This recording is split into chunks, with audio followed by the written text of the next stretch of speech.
শুভ সন্ধ্যা। আন্তরিকভাবে ধন্যবাদ জানাচ্ছি এবং শুভেচ্ছা জানাচ্ছি সবাইকেই। আজকে আমাদের সাথে আছেন লেলুং খুমি, বান্দরবন, বাংলাদেশ থেকেই। আমরা মূলত কথা বলবো বাংলাদেশের endangered ল্যাঙ্গুয়েজ বা বিলুপ্তপ্রায় ভাষা নিয়ে বা ভাষার বিপন্নতা নিয়ে এবং আমাদের করণীয় কি সেগুলো নিয়েও। তো আমি ১ম এই ধন্যবাদ জানাই এবং শুভেচ্ছা জানাই লেলুং খুমিকে, যিনি আমরা সবাই জানি যে বাংলাদেশের যে মাইক্রোস্কোপিক মাইনরিটি যদি বলি, লিঙ্গুইস্টিক এবং এথনিক আমরা আইডেন্টিটির দিক দিয়ে যদি বলি, খুমি সম্প্রদায়ের। তো আমরা উনাকে পেয়েছি আজকে। তো উনার কাছ থেকেই আমরা কিছু কথা শুনবো। তো মূল আলোচনায় যাবার আগে উনার সম্পর্কে আমার কাছে যে ২-১ টা তথ্য আছে, সেগুলো আ কি করার চেষ্টা করছি, বলার চেষ্টা করছি। লেলুং খুমি বাংলাদেশে এখন একটা লোকাল একটা এনজিওতে কাজ করছেন। আ আমরা যেটা বলি যে উন্নয়ন কর্মী বা ডেভেলপমেন্ট ওয়ার্কার হিসেবে। তিনি মাস্টার্স করেছেন বাংলাদেশ থেকে Bangladesh East Delta University public policy and লিডারশিপের মাস্টার্স ১ম ব্যাচের প্রোগ্রাম ওইখান থেকেই।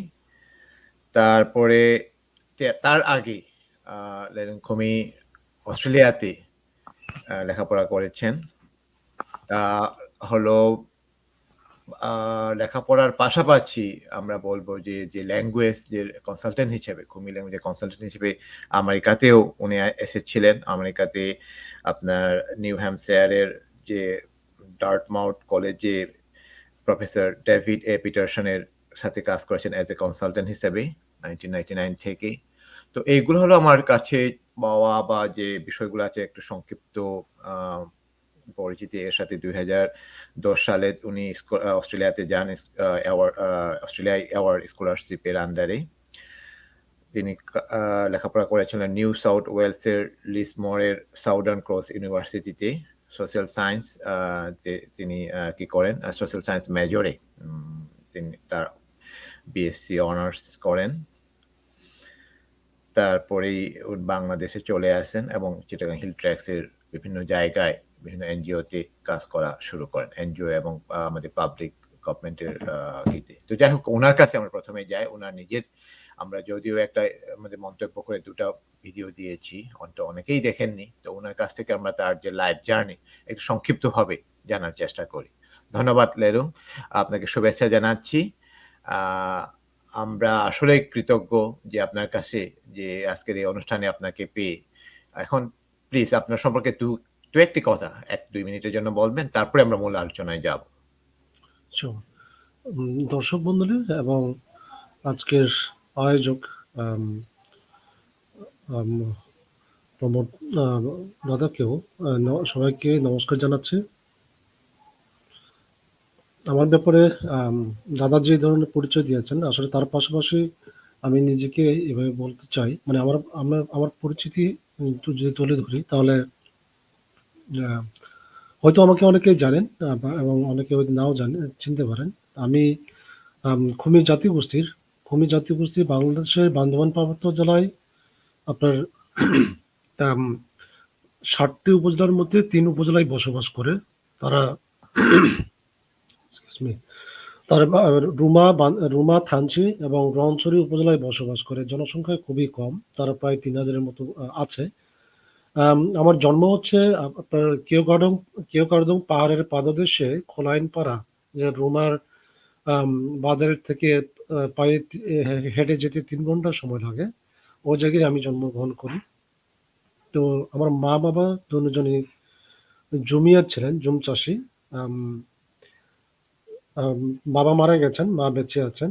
তো ওনারা আমাকে খুব কষ্ট করে লেখাপড়া করিয়েছেন একটা আবাসিক বিদ্যালয়ে, সেই 1988 এ। তো এরপরে আমি সেখান থেকে সে বিদ্যালয়ে আম একটা রেসিডেন্সিয়াল স্কুল ছিল, সেখান থেকে আমি মেট্রিক পাস করি। মেট্রিক পাস করার পরে চট্টগ্রামে একটা কলেজ, লোহাগাড়ায় একটা কলেজ থেকে আমি ইন্টার পাস করি। অতঃপর আমি ঢাকায় Sheikh Muhiuddin post graduate college নামে একটা প্রাইভেট কলেজ আছে, যেটা যে ন্যাশনাল ইউনিভার্সিটির আন্ডারে। সেখানে প্রায় আমি ৩ বছর ছিলাম অ্যানথ্রোপোলজিতে। আমি সেকেন্ড ইয়ার কমপ্লিট করার পরে আমার অস্ট্রেলিয়া স্কলারশিপ নিয়ে চলে যাই 2007-এ। 2007-এ গিয়ে সেখানে সাকসেসফুলি কমপ্লিট করে 2010-এ ফিরি বাংলাদেশে। আম, তো এটা হলো আমার সংক্ষিপ্ত পরিচয়। এরপরে আমি প্রায় দীর্ঘ 8-9 বছর জবে ছিলাম, কাজ করেছিলাম বিভিন্ন এনজিওতে। তারপরে আমি 2019-এ আমার মাস্টার্স কমপ্লিট করি পাবলিক পলিসি এবং লিডারশিপে ইস্ট ডেল্টা ইউনিভার্সিটি চিটাগং থেকে। বর্তমানে আমি IUB International Independent University of Bangladesh Bangladesh বিশ্ববিদ্যালয়ে আবার সেকেন্ড মাস্টার্স করছি ডেভেলপমেন্ট স্টাডিজে। এই হলো আমার সংক্ষিপ্ত পরিচয়। ধন্যবাদ পাবনদা। Thank you very much. আমরা খুব সংক্ষিপ্তভাবে শুনলাম। এছাড়াও লেলুং এর অনেক কাহিনী আছে। আমরা হয়তো আরেকদিন খুব ডিটেইলসে বলবো। আর আপনারা যারা ভিডিওটি দেখেন তারা তো বুঝতেই পারছেন যে এই যে জার্নি বা এই যে চলার পথে উনার যে বিভিন্ন ধরনের বাধা বিপত্তি, বাংলাদেশের যে ঢাকা ইউনিভার্সিটিতে উনি পরীক্ষা দিয়েছেন, আমরা সবাই আশা করি, আমি তখন দেশে ছিলাম, আমরা সবাই ভাবছিলাম যে ওনাকে ওটা নিয়েও কিছুটা কথাও হয়েছে। তো যাই হোক, যে কোনো কারণে হোক হয়নি, কিন্তু পরবর্তীতে আরো ভালো জায়গায় গিয়েছেন লেখাপড়ার জন্য। তো ওইটার পিছনে তার যে অদম্য যে ইচ্ছা, ওইটাকে আমরা সবাই শ্রদ্ধা জানাই, রেসপেক্ট টু ইউ। অ্যান্ড আজকে ওনার এই মানে আমার সাথে সরাসরি ওইভাবে আলাপ হয়নি এর আগে, কিন্তু আমার সৌভাগ্য হয়েছে। আমি একটু ব্যক্তিগত প্রসঙ্গ বলি। ইউএন-এর ইউনাইটেড নেশনের আমাদের যে পার্মানেন্ট ফোরাম ইন্ডিজিনাস, ওইখানের যে কিছু ডেলিগেশন ছিল, এশিয়ান ডেলিগেশন, উনিও বাংলাদেশের হয়ে আসছিলেন। উনি হয়তো তখন আমেরিকায় ছিলেন। তো যেভাবে হোক ওইভাবেই আমার ব্যক্তিগত পরিচয় হয়। খুব বেশি কথাবার্তা হয়নি, তারপরেও আমার পরিচয়টা ওইভাবে হয়। রাজা সাহেব থেকে শুরু করে সবার সাথেই উনার ভালো পরিচয় তখন থেকে আমি দেখেছি। তো আমার আশা ছিল যে হ্যাঁ, হয়তো অনেকেই অস্ট্রেলিয়া বা আমেরিকা বা আমিও বাইরে থেকে যাই অনেকে, কিন্তু তার এই যে বা দেশের জন্য কিছু করা বা নিজের সম্প্রদায়ের জন্য কিছু করা বা নিজের কমিউনিটি উইথ আদার যে endangered ল্যাঙ্গুয়েজ নিয়ে বা ওই বিভিন্ন প্রাসঙ্গিক, শুধু নট অনলি ফর ল্যাঙ্গুয়েজ বা লিটারেসি নিয়ে না, টোটাল ডেভেলপমেন্ট নিয়ে কাজ করার যে অদম্য আগ্রহ থেকেই আবার বাংলাদেশে ফিরে যাওয়া, এখানে আবার মাস্টার্স করা, তারপরে এই যে লেগে থাকা সাংসারিক বা আমাদের চাকরি বা আমাদের যে প্রফেশন বা পেশাগত কাজের দায়িত্বের পাশাপাশি লেখাপড়া চালিয়ে যাওয়া। তো অনেক, অনেক ধন্যবাদ লেলুং খুমি। এখন আমরা মূল আলোচনায় চলে যাই। বিশেষ করে বাংলাদেশের endangered ল্যাঙ্গুয়েজ বা বিলুপ্তপ্রায় ভাষা বা ভাষার বিপন্নতা নিয়ে। তো এটার প্রাথমিক একটু ধারণা কি দিবেন যে দর্শকদের বা যারা অডিয়েন্স আমরা যারা শুনছি তাদের উদ্দেশ্যে আসলে কেন endangered ল্যাঙ্গুয়েজ আমরা বলছি? মানে ল্যাঙ্গুয়েজ যে বা আমরা একটা ভাষা যে বিপন্নতা বা মৃতপ্রায় বা বিলুপ্ত হয়ে যাচ্ছে এবং ওইটা নিয়ে আমাদের শঙ্কা। এটা কেন? আমরা ওইটা আসলে কি ল্যাঙ্গুয়েজ কি হারিয়ে যাচ্ছে বা কেন হারিয়ে যাচ্ছে যদি হারিয়ে যায়? বা ওইটা হারিয়ে যাওয়াটা কি আমরা এটা কি বলবো? আ খুব গুরুত্ব সহকারে নিবো কিনা? হ্যাঁ? ওটা একটা প্রাথমিক একটা ধারণা দেওয়ার জন্য অনুরোধ করছি। Sure. আমি যতদূর জানি যে বাংলাদেশে বাংলার জাতীয় ভাষা বাংলার পাশাপাশি আমাদের যে আরো প্রায় 50-টিরও বেশি আদিবাসী জাতিগোষ্ঠীর ভাষা, মানে আদিবাসী জাতিগোষ্ঠী রয়েছে, যাদের নিজস্ব ভাষা রয়েছে। তার মধ্যে আম, আমাদের পার্বত্য চট্টগ্রামের প্রায় এই যে সরকার কর্তৃক রেকগনাইজড যে ভাষা রয়েছে, যে জাতিগোষ্ঠী রয়েছে 11টি, তার বাইরেও কিন্তু কিছু জাতিগোষ্ঠী রয়েছে আরো বিপন্ন প্রায়। মানে এই যে চাকমা, মারমা, ত্রিপুরা, খুমি, খ্যাং, পাংখা, লুসাই, চাক, মোরো, তঞ্জঙ্গা, এই এই এই এই 11টি জাতিগোষ্ঠীর বাইরেও আপনার পার্বত্য চট্টগ্রামে যে এখানে গুর্খা রয়েছে, এখানে রাখাইনও রয়েছে। রাখাইন যদিও ইন্ডিয়ান না, তারপরে রাখাইনে আছে, গোর্খা আছে। তারপরে হলো আপনার আরো বেশি মোস্ট ইন্ডেঞ্জার একটা ল্যাঙ্গুয়েজ এরা কেবলমাত্র আলীকদমের পোয়া মোহরে, মাতামোহরের ওদিকে মোরোদের সাথে অ্যাসিমিলেটেড হয়ে গেছে। সেটা হচ্ছে রাইমিচ্চা নামে একটা ভাষা। এটা প্রফেসর ডেভিড পিটারসন, আপনি কিছু আগে যার নাম বলেছিলেন, ডার্টমাউথ কলেজে ওনার হুম, সাথে হুম। আমরা 2009-এ ইনফ্যাক্ট আমরা তাদের ওই র্যাংমিচ্চা জাতিগোষ্ঠীর ভাষা জাতিগোষ্ঠীদের খুঁজে 2009 আলীকদমে গিয়েছিলাম। রাইট। তো এরকম বেশ মানে ভাষা রয়েছে যেটা এখন প্রায় মানে নিজেদের ভাষায় চর্চা করে না। ওই রাইমিচ্চা ভাষা তারা নিজেদের ভাষায় এখন চর্চা করে না। 60 ঊর্ধ্ব যাদের বয়স তারাই বলতে পারে, কিন্তু নিজেদের মধ্যে ওই ভাষা নিয়ে কথা মানে ওই ভাষায় কথোপকথন হয় না। মূল ভাষায় কথোপকথন হয়। সুতরাং এই যে আরো একটা আম ভাষা রয়েছে যেটা হচ্ছে লুসাই। লুসাই জাতিগোষ্ঠীরও কয়েকশো জনসংখ্যায় কয়েকশো থাকবে মাত্র বান্দরবনে। আম তো আমি দেখেছি যে এই লুসাই জাতিগোষ্ঠীর ভাষাও বা সেই জাতিগোষ্ঠীর স্পিকাররা নিজেদের ভাষায় কথা বলছে না এখন, চর্চা করছে না। বমদের সাথে তারা অ্যাসিমিলেটেড হয়ে গেছে অনেকটা। তো এই যে চর্চা না করার ফলে এই ছোট, ছোট জাতিগোষ্ঠীদের ভাষাগুলা বিলুপ্ত হয়ে যাচ্ছে। এখন যে আরো সেকেন্ড endangered ল্যাঙ্গুয়েজের পর্যায়ে রয়েছে সেটা আমি ব্যক্তিগতভাবে মনে করি যে এই খ্যাং, পাংখোয়া, খুমি, চাক আম এই এই ভাষাগুলা হচ্ছে আরো বেশি আরো মানে সেকেন্ড ধাপে endangered পর্যায়ে পড়ে। কারণ হলো কি যে এই ভাষার জনসংখ্যা খুবই কম। ৩,০০০, ৪,০০০, ৫,০০০ এর বেশি নেই। তাছাড়া তাছাড়া এরা যদিও তারা নিজেদের ভাষায় এখনো কথোপকথন করছে, নিজেদের ভাষায় বলছে, কিন্তু এটার যে বৃহত্তর জাতিগোষ্ঠীদের সাথে বিশেষ করে আম মুরু মুরু এবং যে মারমা তাদের সাথে এই জাতিগোষ্ঠীগুলোর অ্যাসিমিলেটেড হয়ে যাওয়ার সম্ভাবনা খুব বেশি। যেহেতু তাদের সারাউন্ডিং এর থাকে এবং তারা যদি এটা তাদের অনেকেই যদিও লিখিত রূপ রয়েছে, লিখিত বর্ণমালা রয়েছে, কিন্তু চর্চা হয় খুবই কম।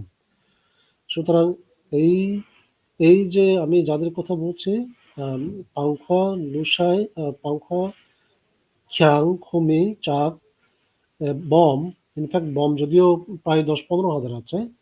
তা এই ভাষাগুলা সংরক্ষণের জন্য আসলে মানে খুবই গুরুত্বপূর্ণ, সংরক্ষণ করা খুবই গুরুত্বপূর্ণ। যেহেতু ভাষা ভাষাকে বলা হয় একটা জাতিগোষ্ঠীর সংস্কৃতির ডিএনএ। ভাষা বেঁচে থাকলে এটা হচ্ছে আমার কথা না, এটা হচ্ছে ভাষা বিজ্ঞানীদের কথা। ভাষা বেঁচে না থাকলে কিন্তু কোনো সংস্কৃতিও বিলুপ্ত হয়ে যাওয়ার সম্ভাবনা বেশি। কারণ হলো ভাষায় আপনার বিভিন্ন জাতিগোষ্ঠীর তাদের নিজস্ব একটা মূল্যবোধ, সংস্কৃতি, বৈশিষ্ট্য, তারপরে হচ্ছে আম প্রথাগত বিষয়গুলা এগুলা ফুটে উঠে, ওর চর্চা হয়। সুতরাং ভাষা যদি চর্চা না করা হয়, এটা যদি বিলুপ্তি হয়ে যায় তাহলে ওই সংস্কৃতি অটোমেটিক্যালি ধ্বংস হয়ে যাবে। এটা অনিবার্য। সুতরাং এই কারণে যে বাংলাদেশের যে ভাষাগত, জাতিগত বৈষম্য সরি বৈচিত্র্যতার কথা আমরা বলি, এই বৈচিত্র্যতা রক্ষা করতে হলে এই বিশেষ করে এই উত্তরবঙ্গে বা অন্যান্য বাংলাদেশের অন্যান্য জায়গায় পার্বত্য জনের পাশাপাশি অনেক আদিবাসীদের অবস্থাও হয়তো এরকম থাকতে পারে। এই সব ভাষার যে ভাষাগুলো প্রায় বিলুপ্ত, তাদের এই ভাষাগুলো নিয়ে যারা পলিসি মেকিং লেভেলে রয়েছে, প্রাতিষ্ঠানিক দায়িত্বে রয়েছে, বিশেষ করে আন্তর্জাতিক মাতৃভাষা ইনস্টিটিউট, তারপরে হচ্ছে পার্বত্য চট্টগ্রামের ক্ষেত্রে আপনার যে সাংস্কৃতিক ইনস্টিটিউট রয়েছে, তারপরে জেলা পরিষদগুলো রয়েছে, তারা কিন্তু বিশেষ উদ্যোগ নিতে পারে। তাদের যদি সদিচ্ছা থাকে, কোনো পরিকল্পনা থাকে। Thank you. হ্যাঁ, হ্যাঁ। না, এখানে বিষয়টা হচ্ছে সচেতনতার অভাব বা আমাদের যে উদ্যোগের অভাব ওইটা একটা। আ ওইদিকে যাবার আগে আমি আরেকটু জেনে নেই সেটা হলো এই যে ভাষার বিপন্নতা।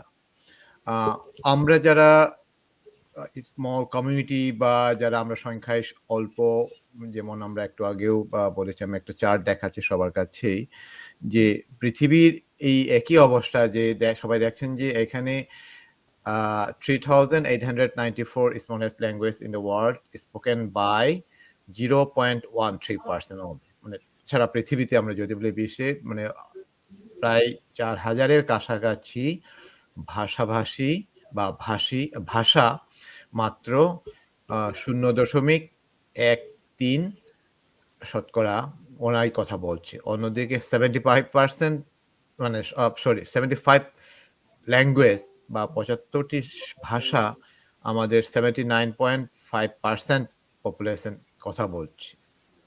মাত্র ৭৫ টি ভাষা কিন্তু কথা বলছি 80% এর মতো করে। কিন্তু বাংলাদেশের প্রেক্ষাপটে কিন্তু আরো অনেক আ কি বলবো আ স কি আরো অনেক অনেক কঠিন অবস্থা। বাংলাদেশে হয়তো আমরা জানি যে 99 পয়েন্ট আমাদের আদিবাসীদের সংখ্যা বলা হচ্ছে যে কয়েক লাখ মানে 1.1 বা ওইটা আরো অনেক কম। তো যাই হোক এটা সারা পৃথিবীরই একটা সমস্যা। তো বাংলাদেশও এর বাইরে না। তো আমি যেটা মূল আলোচনাতে আমরা যেটা বলি যে আপনার যে এখানে যে খুমি গ্রাম, হ্যাঁ? খুমি গ্রাম ওইখানে যারা প্রত্যন্ত যারা লেখাপড়া করার আগে যে আমরা যারা সবাই গ্রামে বা নিজেদের এলাকায় যেখানেই থাকি না কেন, সবাই যার ভাষায় কথা বলছি। হুম? কিন্তু লেখাপড়া হবার পরে বা বাইরে চাকরি-বাকরি করলে বা বিভিন্ন জায়গায় লেখাপড়া করলে তো নিজেদের মাতৃভাষা বলার মানে কিটা সুযোগও কমে যায় বা ওইটার তৎপরতা কম হয় মানে কথা বলার। তো এক্ষেত্রে আপনার এই যে কিগুলা আমাদের এই সমস্যাটা এটাকে মানে কিভাবে সম্ভব ওইটাকে কি করা? আমাদের নিজেদের মধ্যে আপনি যে বলছেন নিজেদের মধ্যে কথা বলতে হবে, নিজেদের মধ্যে, পরিবারের মধ্যে এবং নিজেদের এলাকার মধ্যে। ওইটা আপনি খুমির যে প্রসঙ্গটা এটা নিয়ে আসবেন। পাশাপাশি আপনার যে আ মানে প্রতিবেশী যে অন্যান্য ভাষাকুষি তাদের অবস্থা কি? একদম প্রত্যক্ষভাবে যদি বলতে হয়। আম আমার কাছে আপনি যে ঠিকই বলেছেন যে নিজেদের মধ্যে সচেতনতা তৈরি করা খুবই ইম্পোর্টেন্ট নিঃসন্দেহে। আমি পার্বত্য চট্টগ্রামে এবং অনেক ফ্যামিলিকে দেখেছি এবং আমার নিজের বাস্তবতার আলোকে যদি বলি, বান্দরবান পার্বত্য জেলায় খুমি ফ্যামিলি খুবই কম। মানে বান্দরবান পার্বত্য এই সদর জেলা সদরে বান্দরবান জেলায়, হুম, সদরের ভিতরে। হুম, আমি আমাদের এক ফ্যামিলি আছে, আর ২ ফ্যামিলি আছে ওরা অনেক দূরে। তাদের সাথে আমাদের সপ্তাহে একবারও ইন্টারেকশন হয় না। আমরা যেই জায়গায় আছি বান্দরবান জেলা শহরে, সেই চারিপাশে কিন্তু সব অন্যান্য জাতিগোষ্ঠী, বাঙালি, মারমা, বম এই ধরনের জাতিগোষ্ঠী বসবাস করে। হুম, হুম, তারপরেও আমরা বান্দরবান জেলা শহরে সেই পাহাড় থেকে নেমে এসেছি হলো আপনার ২০০৯ এ। প্রায় আজকে ১২ বছর। আমার ৩ ছেলে মেয়ে সবাই কিন্তু বান্দরবান সদরে জেলা শহরে বড় হয়েছে। হুম, হুম, তারপরেও আমি হুম, এই কথা এই কারণে বললাম যে এখানে বান্দরবান জেলা শহরে সারাউন্ডিং এ কোনো খুমি স্পিকার না থাকলেও আমরা জাস্ট ৫ জন আছি আমাদের আশেপাশে এক ফ্যামিলি। হুম, আমাদের হুম, নিজেদের মধ্যেই কিন্তু আমরা খুমি ভাষা চর্চা করছি অব্যাহতভাবে। আমাদের ছেলেমেয়েরা আ একদম ফ্লুয়েন্টলি খুমি ভাষায় বলতে পারছে। ওরা হুম, বাংলার পাশাপাশি মারমা ভাষার পাশাপাশি। হুম, তো হুম, এই যে চর্চা, এই যে আমাদের ফ্যামিলির একটা আন্ডারস্ট্যান্ডিং, একটা মানে সচেতনতা, এটা সবার মধ্যে থাকা উচিত ভাষা সংরক্ষণের জন্য। আমি এমনকি এটাও দেখেছি যে আমাদের বান্দরবান বা পার্বত্য জেলায় যদি ধরি লুসাই ফ্যামিলি, এই বান্দরবান জেলা শহরে যারা লুসাই ফ্যামিলি বসবাস করে, অনেকেই কিন্তু নিজেদের পরিবারের মধ্যে মা-বাবা, ছেলে-মেয়েদের মধ্যে লুসাই ভাষায় কথা বলে না এখন। ওরা বম ভাষায় কথা বলছে। বাংলায় চর্চা করছে। এ কারণেই কিন্তু এই লুসাই ভাষা হারিয়ে যাচ্ছে লুসাইদের মধ্য থেকে। অনুরূপভাবে যখন আমাদের আদিবাসীদের মধ্যে ইন্টারম্যারেজ হয়, কোনো মারমা সাথে চাকমা, চাকমার সাথে ম্রো, ম্রোর সাথে ত্রিপুরার ইন্টারম্যারেজ হয়। এই স্বামী-স্ত্রীর মধ্যেও কিন্তু হয়তো হতে পারে, এমন হতে পারে যে স্বামী যে ভাষায় কথা বলে স্ত্রী নাও জানতে পারে। আর স্ত্রী যে ভাষায় কথা বলে স্বামী নাও জানতে পারে। ২ জনের মধ্যে বাংলা ইন্টারেকশন হচ্ছে। এরকম অনেক উদাহরণ দেখেছি আমি। বাট আপনার যে নতুন প্রজন্ম, পরবর্তী প্রজন্মের সুবিধার্থে যখনই ছেলেমেয়ে হবে, বড় হবে, তাদেরকে কিন্তু আপনি বাবা হিসেবে আপনার দায়িত্ব আছে যে তাকে আপনি আপনার মাতৃভাষা শেখানো। মায়েরও অনুরূপভাবে দায়িত্ব আছে ছেলেমেয়েকে যে মায়ের মাতৃভাষা শেখানো। তাহলে পরে সে ২ টি জাতিগোষ্ঠীর ভাষা তো বুঝলোই বুঝলো এবং নিজেদের ভাষাও রক্ষা করা হলো। এটা এই যে কি বলে আপনার ওরাল ল্যাঙ্গুয়েজ প্রিজার্ভেশন এর ক্ষেত্রে এটা খুবই গুরুত্বপূর্ণ আমার কাছে যেটা মনে হয়। এটা চর্চা না করলে পরে এরা ভাষা অটোমেটিক্যালি হারিয়ে যাবে নিঃসন্দেহে। হুম, হুম। এটা খুবই ইম্পোর্টেন্ট। বিশেষ করে যারা যে ভাষাগুলো খুবই বিলুপ্তপ্রায়, বিপন্নপন্ন এই ভাষাগুলোর জন্য। তাহলে মানে হ্যাঁ, ওইখানে আমি একটু একটা সবার সাথে একটা স্ক্রিন শেয়ার করছি। যেটা হচ্ছে আগেও একটু শেয়ার করেছিলাম যে বাংলাদেশের যে বিপন্ন ভাষা বা endangered ল্যাঙ্গুয়েজ এর যে তালিকা আমরা এখানে দেখতে পাই। তো এইখানে আ এই যে আ বাংলাদেশের আ অ যতগুলো ভাষা আছে এর মধ্যে প্রায় ১৫-২০ টি ভাষা প্রায় extinct বা vulnerable বা একদম ডেফিনিটলি endangered এরকম কিতে চলে আসে। এর মধ্যে হলো বম এবং চাক আ ডেফিনিটলি endangered হুম? তারপরে হলো আশো বা চিন, হুম? তারপরে একদম endangered আরেকটা আছে সেটা হচ্ছে খাসি, কোদা, ম্যাক আ ম্যাগাম কুরুক, কুরুকটা ডেফিনিটলি endangered বলছেন। মারমাটা হচ্ছে vulnerable। আ severely endangered হচ্ছে ম্যাগাম। আর হলো ডেফিনিটলি endangered হচ্ছে মৃু। আ পাংখোয়াটাও severely endangered। তারপরে সাদ্রি vulnerable বা সৌরি পাহাড়িয়া হলো ডেফিনিটলি endangered। আর পাশে যেটা হচ্ছে লুসাই, আপনি যেটা বলছেন লুসাই হলো only 959 স্পিকারস, হ্যাঁ? তারপর হলো খুমি আপনাদের যেটা বলছেন 3369 ওইটা একদম সম্পূর্ণ মানে একদম সঠিক নাও হতে পারে। কিন্তু জাস্ট বুঝা বা জানার জন্য আরকি। আর খিয়াং হচ্ছে 3899 আর হলো রেংমাটিয়া হচ্ছে only 40 স্পিকার, পাত্র 203। তো এই যে অবস্থা, তো এইটা আমরা একটু দেখলাম। তো এইখানে আপনার কাছে যেটা চাইছেন আপনি আমেরিকাতেও ছিলেন, অস্ট্রেলিয়াতেও ছিলেন। ওই যে বিদেশে থাকা অবস্থায় বা এমনি তো দেখছেন যে অস্ট্রেলিয়াতে দেখছেন যে আমাদের বাঙালি তো আছে, পাশাপাশি অন্যান্য অনেক সম্প্রদায়ের লোকজন আছে। এরা কিভাবে নিজেদের ভাষা সংরক্ষণ করছে অথবা আমরা অস্ট্রেলিয়াতে অ্যাবরিজিন বলে উনাদের ভাষাগুলা কিভাবে সংরক্ষণ করা হচ্ছে। একদম আমি মানে কোনো পুঁথিগত বিদ্যা না, একদম সরাসরি আপনার অভিজ্ঞতালব্ধ থেকে বলতে চাচ্ছি বা শুনতে চাচ্ছি। তারপরে আপনি যখন আমেরিকায় ছিলেন, ইউএসএ ছিলেন যে প্রফেসর পিটারসনের সাথে কাজ করছেন, উনার কথার আলোকে আপনার যে অভিজ্ঞতাগুলোকে একটু শেয়ার করবেন? পরে আমরা একটু ডিটেইলস আমরা একাডেমিক আলোচনায় যাবো আরকি। হ্যাঁ, অবশ্যই। আমি আমেরিকায় ডার্টমাউথ কলেজে আ প্রায় ৩ দফায় আমি ১১ মাস ছিলাম, প্রায় ১ বছর। মূলত আমি সেখানে গিয়েছিলাম হলো প্রফেসর ডেভিড পিটারসনের সাথে আমাদের খুমি ভাষার যে কাজ সেই ১৯৯৯ থেকে কাজ করছি, এখনো অব্যাহত আছে। সেটার ভাষার কনসালট্যান্ট হিসেবে কাজ করতে গিয়েছিলাম। তো আম আমেরিকাতে যেটা আমি লক্ষ্য করেছি সেটা হলো যে সেখানেও আম মেজর ইংলিশ, আ ফ্রেঞ্চ বা অন্যান্য ভাষার পাশাপাশি অনেক endangered ল্যাঙ্গুয়েজ রয়েছে। যেমন আপনি বলেছেন যে নেটিভ আমেরিকান যাদের কথা আমরা বলি, ওদেরও অনেক জাতিগোষ্ঠী রয়েছে। আমি ইনফ্যাক্ট একটা ডার্টমাউথ কলেজে থাকতে একটা নেটিভ আমেরিকানদের একটা আম সামাজিক অনুষ্ঠান হয়েছিল যেটা ফাও নামে পরিচিত। আম তো সেখানেও দেখলাম ওদের নিজেদের মধ্যে ভাষা চর্চা করছে। এটা চর্চা করে নিজেদের মধ্যে যখন ইন্টারেকশন হয়, আম লিখিত ভাষা আছে কিনা আমি এক্সাক্টলি জানি না। ইংরেজি ছাড়া তাদের নিজস্ব কোনো লিখিত রূপ আছে কিনা। কিন্তু তাদের তারা নিজেদের ভাষায় চর্চা করে যাচ্ছে।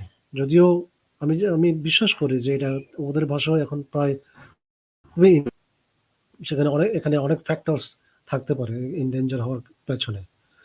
তো আম লিখিত রূপ বা প্রাতিষ্ঠানিকভাবে চর্চা থাকুক আর না থাকুক, আ আমাদেরকে যে আম মৌখিক ওরাল ল্যাঙ্গুয়েজ এই চর্চাটা কিন্তু অব্যাহত রাখা খুবই জরুরি। যেটা আমি অস্ট্রেলিয়াতেও দেখেছি। সেখানে অনেক অ্যাবরিজিনাল জাতিগোষ্ঠী রয়েছে। তাদের ভাষাগুলা খুবই বিপন্ন, এটা স্বীকার করতেই হবে। আমি যে নিউ সাউথ ওয়েলস এ যেখানে ছিলাম, নিমবিম নামে একটা জায়গা ছিল। ওখানে তো আপনি জানেন যে আম স্টোলেন জেনারেশন নামে একটা স্টোরি আছে তাদের।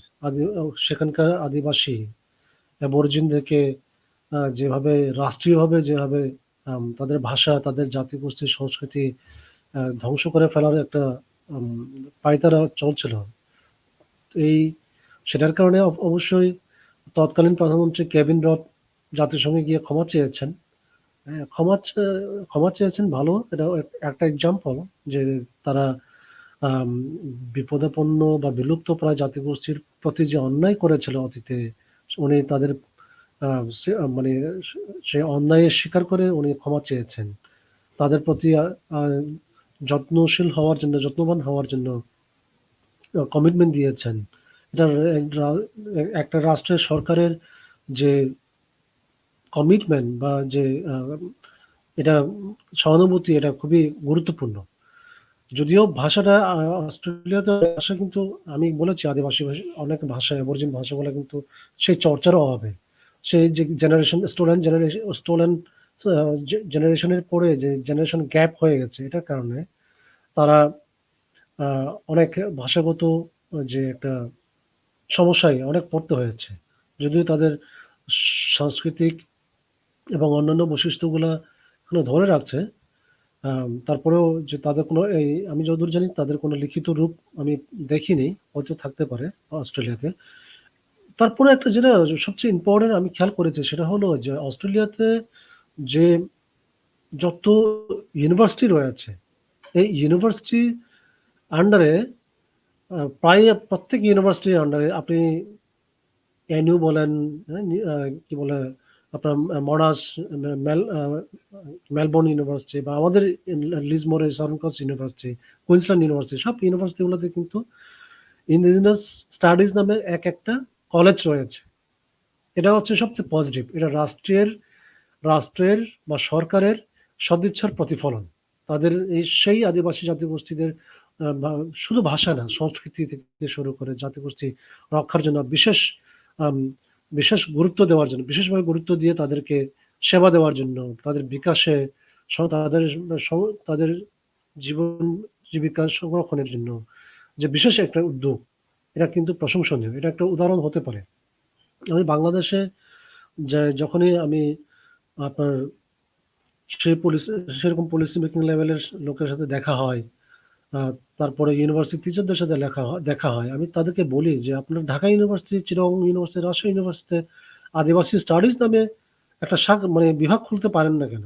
জাস্ট সায়েন্সের সোশিওলজি বা অ্যানথ্রোপোলজি ডিপার্টমেন্টে আম দ দ ১০, ১৫, ২০ টা কোর্সের মধ্যে একটা কোর্স দিয়ে রেখে দিয়েছে ওরা। ওরা যে টিচাররা পড়ান সম্মানের সাথে শ্রদ্ধার সাথে বলি যে টিচাররা পড়ান যে চাকমা সম্পর্কে বা মুরো সম্পর্কে বা খুমি সম্পর্কে ওনারা কতটুকু জানেন বাস্তবে দেখেছেন কিনা কোনো মুরো খুমিকে? আমার যথেষ্ট সন্দেহ আছে। এই যদি অবস্থা হয় আ মানে আমাদের ব্যবস্থাপনা বিশেষ করে সেই অ্যা একাডেমিক সাইডে তাহলে খুবই আশঙ্কাজনক। এইজন্যই আমি বলি যে আমরা আদিবাসী যারা যে মোস্ট endangered যা তাদের এ তাদের প্রতি বিশেষ যত্ন নেওয়া খুবই জরুরি। আর আপনারা খেয়াল করবেন যে আমাদের যে এমএলই রয়েছে, মাল্টিলিঙ্গুয়াল এডুকেশন সিস্টেম সরকার চালু করেছে। Very well and we thank them a lot. কিন্তু বিষয়টা হচ্ছে এখানে ৫ টি ভাষায় এমএলই চর্চা হয়েছে। সেই মানে ওরা পাঠ্যপুস্তক প্রকাশ করেছে। চাকমা, মারমা, ত্রিপুরা, গারো এবং সাঁওতালি। বাকি আরো ৪৫ টার মতো রয়েছে যারা মোস্ট endangered ওদের নিয়ে ভাবছে না। এই ৫ টা ভাষায় যে এমএলএ তৈরি করা হয়েছে তাদের তো হাজার স্পিকার আছে, লক্ষ স্পিকার আছে। ওদের ভাষা সহজেই পৃথিবী থেকে বা বাংলাদেশ থেকে হারিয়ে যাবে না। যদিও প প পা কি বলে আপনার স্কুল লেভেলে একাডেমিক শিক্ষাটা সব তাদেরও দরকার এবং যে মোস্ট endangered তাদেরও দরকার। আমি জানি না, আমি প্রায় সময় বলি যে মোস্টলি এই পার্বত্য চট্টগ্রামে এই চা, খিয়াং, পাংখানসে, খুমি, মুরু, বম যারা অধিকতর আ সংখ্যায় কম, জনসংখ্যায় তাদের প্রতি গুরুত্ব দেওয়া বেশি দরকার। তাদের ভাষা, সংস্কৃতি রক্ষার জন্য। আমি জানি না কেন এটা হচ্ছে।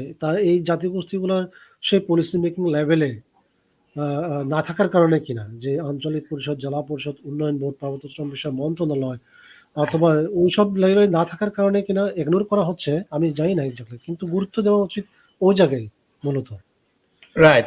এই প্রসঙ্গটা কিন্তু আসছে। আপনিও আ আপনার এক সাক্ষাৎকারে বলেছেন, পাশাপাশি আমরা যখন আলাপ করেছি এর আগে, মানে এই যে গত বছর মানে 2021 এ এক মাসব্যাপী যে ভাষা আমরা আদিবাসী সাহিত্য সংস্কৃতি নিয়ে আমরা যখন আলাপ করি, ওইখানে বা এর আগেও যখন আমরা অনলাইনে আলাপ করার সময়ও উঠে আসছে যে একজন উনি সোহেল হাজং সম্প্রদায়ের সরি। তো উনার প্রশ্ন আরো কয়েকজনের প্রশ্ন ছিল যে, হ্যাঁ, না এখানে গভর্নমেন্ট যেটা করছে অবশ্যই প্রশংসনীয় এবং ভালো উদ্যোগ। কিন্তু ওই যে নীতিগতভাবে আপনার বিভিন্ন মানে আমরা আমরা যেটা বলি মাইক্রোস্কোপিক মাইনর একদম ক্ষুদ্রাতি ক্ষুদ্র যে সংখ্যার যে আ ভাষিক যে জনগোষ্ঠী আছে, তাদেরকে অবহেলা করা বা কিছুটা এড়িয়ে যাওয়া একটা সম্ভাবনা বা আমরা প্রমাণ পাচ্ছি। ওইটার কারণ হয়তো আপনি যেটা বলছেন পলিসি মেকিং এ আমাদের লোক না থাকা বা ওইটাকে সঠিকভাবে অনুধাবন করতে না পারা। হয়তো প্রায়োগিক দিক দিয়ে ওরা হয়তো ওইটার মানে আমরা যেটা বলি যে মানে বাজেট বা ফিজিবিলিটি স্টাডিতে হয়তো আসেনি। কিন্তু আমি যেটা বলতে চাই বা আমার মতে আরকি, এটা ২ ধরনের হতে পারে। একটা হলো endangered ল্যাঙ্গুয়েজ বা extinct ল্যাঙ্গুয়েজদের বা আমরা যেটা বলি বিলুপ্তপ্রায় ভাষা নিয়ে কাজ করার একটা প্যারালাল একটা প্রচেষ্টা চালাতে হবে। এই যে মাদার টাং টিচিং এর বা বিভিন্ন পাশাপাশি বড় জনগোষ্ঠী বা একটু বৃহত্তর জনগোষ্ঠীর পাশাপাশি যে ক্ষুদ্রাতি ক্ষুদ্র যে জনগোষ্ঠীর ভাষাকে টিকিয়ে রাখার একটা সমান্তরাল একটা উদ্যোগ দরকার। হ্যাঁ?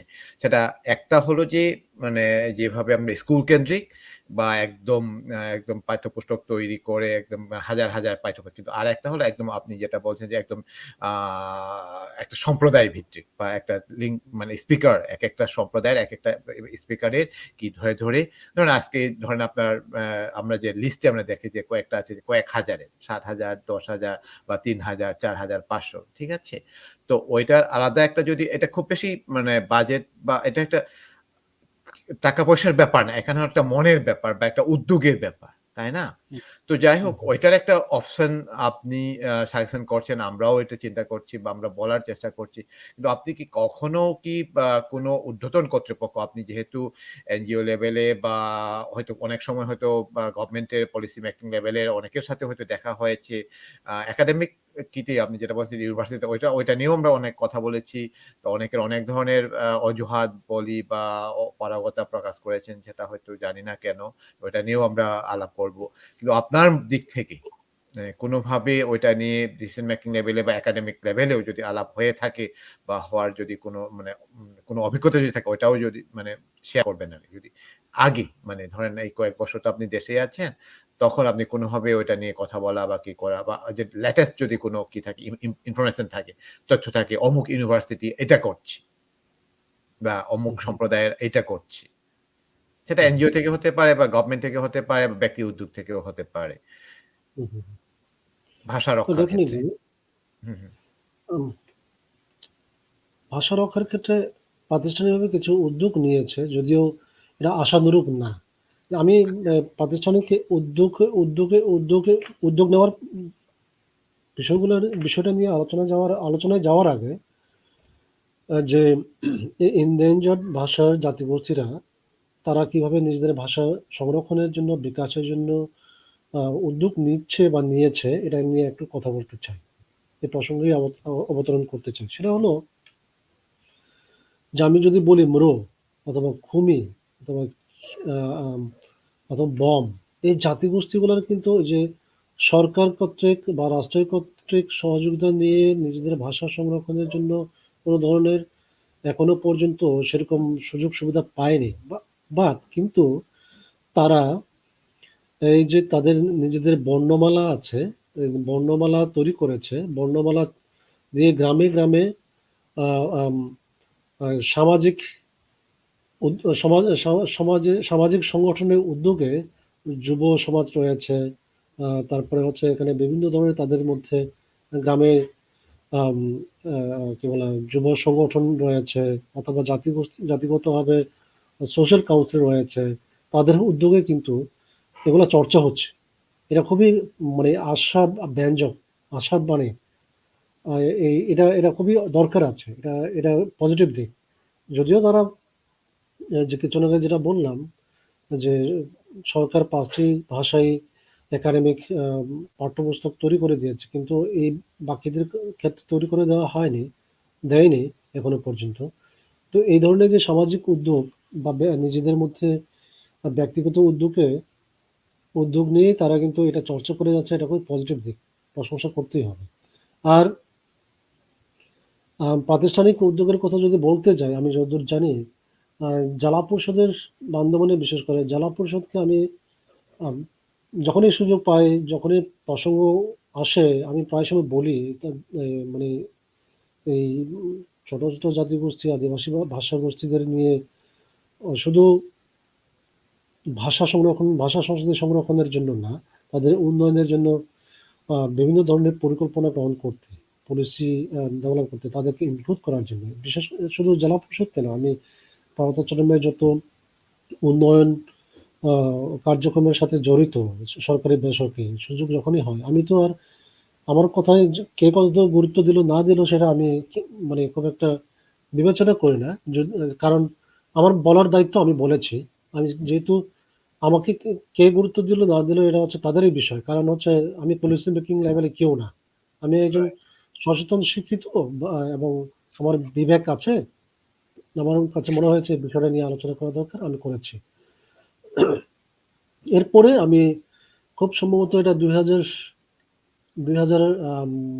১৫-১৬ র দিকে যে আন্তর্জাতিক মাতৃভাষা ইনস্টিটিউট তারা আম বিশাল একটা আন্তর্জাতিক কনফারেন্স করেছিল। সেখানে আমার যাওয়ার সুযোগ হয়েছে। যে প্রফেসর ডেভিড পিটারসন চায়না থেকে, তারপরে ইন্ডিয়া থেকে, হুম, হুম। তারপরে হচ্ছে মালয়েশিয়া থেকে এবং বেশ ইন্টারন্যাশনাল রিনাউন্ড আ ভাষাবিজ্ঞানীরা এসেছিলেন। আমাদের বাংলাদেশিরাও ছিলেন। আমি নিজেও ওখানে শ্রোতা হিসেবে ছিলাম। অবজার্ভ করেছি। তখন মাননীয় প্রধানমন্ত্রী হুম, উনি হুম। ৪০০ কোটি টাকা একটা মানে বাজেট বরাদ্দ দেওয়ার মানে এই ভাষা সংরক্ষণের জন্য, বিকাশের জন্য ৪০০ কোটি টাকা বাজেট ঘোষণা করেছিলেন মাননীয় প্রধানমন্ত্রী।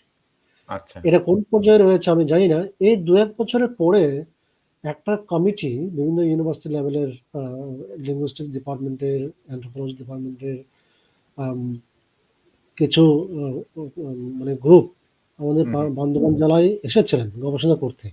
আচ্ছা। তো গবেষণা বলতে খুব একটা লিঙ্গুইস্টিক বেস না, এটা সোশ্যাল লিঙ্গুইস্টিক বেস অনেকটা। হুম, তো হুম। আমি নিজেও তাদেরকে সহযোগিতা করেছি যতটুকু সম্ভব। তারপরে আল্টিমেট রেজাল্টস কি হলো এটা নিয়ে আমার জানা নেই এখন। আমি কয়েকদিন ধরে আপনার সাথে এই আলোচনায় আসবো বলে আসার আগে হুম, হুম। আন্তর্জাতিক মাতৃভাষা ইনস্টিটিউটের ওয়েবসাইটেও গিয়েছি। তাদের কোনো আমি রেজাল্ট পাইনি ওই গবেষণার। না। কোন পর্যায়ে আছে আমি জানি না। তো আরেকটা গত ২ সপ্তাহ ৩ সপ্তাহ আগে একটা প্রাইভেট বিশ্ববিদ্যালয় যেটা ইন্ডিপেন্ডেন্ট ইউনিভার্সিটি অফ বাংলাদেশ আম তারা একটা উদ্যোগ নিচ্ছে বলে আমার সাথে আলোচনা করেছেন। সেটা হলো যে বর্তমান যিনি ভাইস চ্যান্সেলর উনি আমেরিকান, উনাকে নিয়ে আসা হয়েছে IUB তে। তো উনি আসার পরে endangered ল্যাঙ্গুয়েজ সংরক্ষণের জন্য একটা উনি ফান্ড ক্রিয়েট করেছেন। এরা ও IUB-রই এক প্রফেসর এবং রাজশাহী ইউনিভার্সিটির এক প্রফেসর। ২ প্রফেসরকে উনি দায়িত্ব দিয়েছেন যে বাংলাদেশে বিশেষ করে পার্বত্য চট্টগ্রাম ফোকাস প্রাইমারিলি যে ভাষা নিয়ে গবেষণা করার জন্য দায়িত্ব দিয়েছেন। উনারা আমার সাথে যোগাযোগ করেছেন। হুম, হুম। উনারা মূলত খুব সম্ভবত ৪ টা ভাষা নিয়ে শুরু করবেন। আম খিয়াং, হুম, হুম। চাক এবং ম্রো। এই তো প্রাথমিকভাবে ওনারা এসে আমাদের সাথে কথা বলেছেন। তারপরে হয়তো ওনাদের কর্তৃপক্ষের সাথে বিস্তারিত আলাপ করবেন। কাজ কাজ শীঘ্রই শুরু করবেন এটা আমরা আশা করছি। আমাকেও তাদের সাথে সহযোগিতা করার জন্য অনুরোধ করেছেন। আমি অবশ্যই এক পা খাড়িয়ে মানে আমি দাঁড়িয়ে আছি যে সহযোগিতা করব। না এই ধরনের ওইটা হ্যাঁ, আচ্ছা এই ওইটা ধরনের একটা হ্যাঁ, হ্যাঁ, আশাব্যঞ্জক কথা। ওইগুলো একদম আশাব্যঞ্জক কথা। ওইটাই আমি বলতে চাচ্ছি যে দেরিতে হলেও যেটা আ বিভিন্ন দেশে বা বিভিন্ন জায়গায় অনেকদিন ধরে অনেক কি করে চলেছে বা অনেক উদ্যোগ নেওয়া হয়েছে। কিন্তু বাংলাদেশের ক্ষেত্রে আমরা দেখেছি যে একদম কম বা হয়তো ইদানিং এই যে ২০২০, ২১ বা ১৯ এ এসে কিছুটা পরিলক্ষিত হচ্ছে বা ১৬-১৭ তে। তো আমি যখন ছিলাম আমি ২০০৩ পর্যন্ত ছিলাম। ২-৩ পর্যন্ত। তখনও ওইটা নিয়ে খুব একটা কি ছিল না, সচেতনতা তো ছিল না। তখন SIL, আমি জানি না আপনি জানেন কিনা, সামার ইনস্টিটিউট অফ লিঙ্গুইস্টিক এর ওরা কিছু কাজ শুরু করছিল। হ্যাঁ, এটা একটা সার্ভের মতো। তারা তো হুম, ওই কি না, জাস্ট লিঙ্গুইস্টিক মানে ওই যে সোশিও লিঙ্গুইস্টিক সার্ভে। তো ওরা শুরু করছিল। আর আমরা কয়েকটা এনজিও কাজ করছিল যে মাদার ল্যাঙ্গুয়েজ টিচিং বা মাদার টাং টিচিং নিয়ে। তো যাই হোক, ওইটা তো আলাদা এক মাধ্যম। তো এখন আমি যেটা জানতে চাচ্ছি যে এই যে সরকারি, তারপরে হলো বেসরকারি উদ্যোগ, তারপরে একাডেমিক বা ইউনিভার্সিটি থেকে উদ্যোগ, হ্যাঁ? ওইগুলা এখনো পর্যাপ্ত না, সেটা তো অবশ্যই বলতে বাধ্য হচ্ছি। কিন্তু আরেকটা বিষয় যেটা জানতে চাই সেটা হলো যে লোকাল লেভেলে আপনার যে বান্দরবন বলি বা খাগড়াছড়ি বলি বা আপনাদের রাঙামাটি, হ্যাঁ? তো আমাদের সিলেটের বিভিন্ন এলাকায় কি আছে যে বিভিন্ন ভাষা যে জনগোষ্ঠী, আমরা নিজেদের উদ্যোগে কি করতে পারি? ১ নম্বর প্রশ্ন, হ্যাঁ? একদম নিজেদের কমিউনিটিদের মধ্যে, ঠিক আছে? কমিউনিটি শোষো কমিউনিটি, আপনি যেটা বললেন শোষো পরিবারে কথা বলা বা নিজেদের কমিউনিটির মধ্যে ওইটা নিয়ে কথা বলা, ওইটা তো আছেই।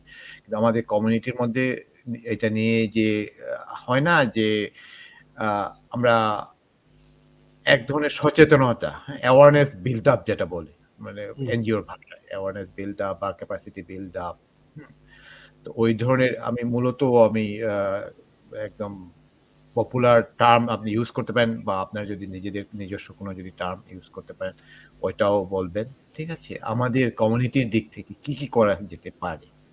কারণ আপনি নিজেও বলছেন খুমিও এই পর্যায়ভুক্ত একটা সম্প্রদায় বা এই ভাষিক একটা জনগোষ্ঠী, হ্যাঁ? বা আপনার খুমি সম্প্রদায়ের খুমি ভাষা নিয়েও বলবেন যে বাংলাদেশে আপনি এটা কিছু বলছেন, পাশাপাশি ইন্ডিয়াতে কোথাও আছে কিনা বা আপনি যখন গ্রামার নিয়ে যখন কাজ করছেন ওইগুলা নিয়ে।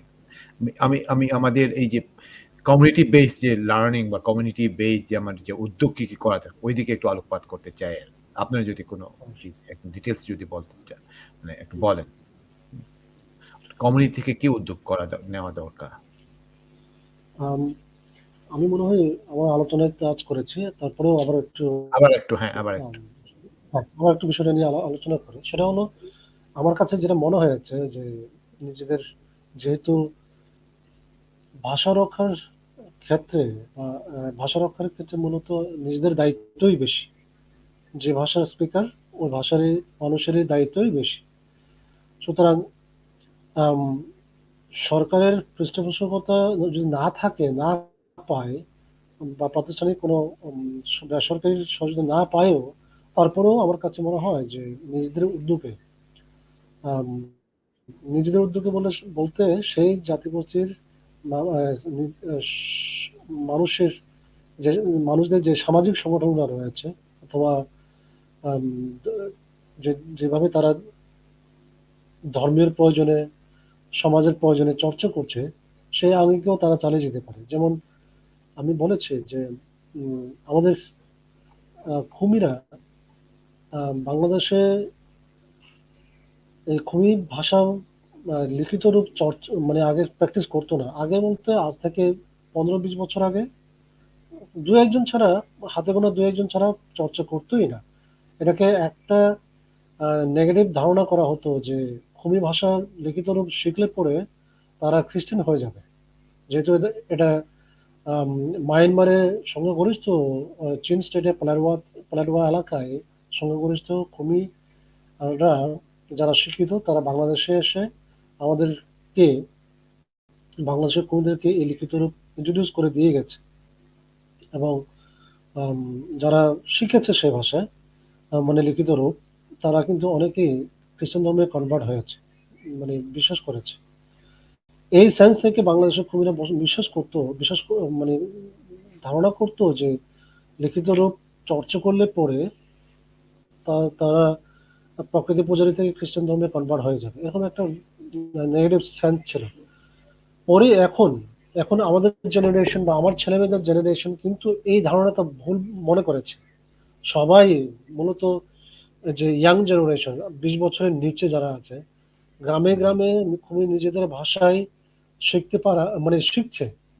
সে বাইবেল পড়া থেকে, গান চর্চা করা থেকে শুরু করে একটা সুবিধা হলো কি খুমে, বম, অঙ্কন, উষাই এই জাতিগোষ্ঠীর লোকজন কিন্তু রোমান স্ক্রিপ্ট ব্যবহার করে।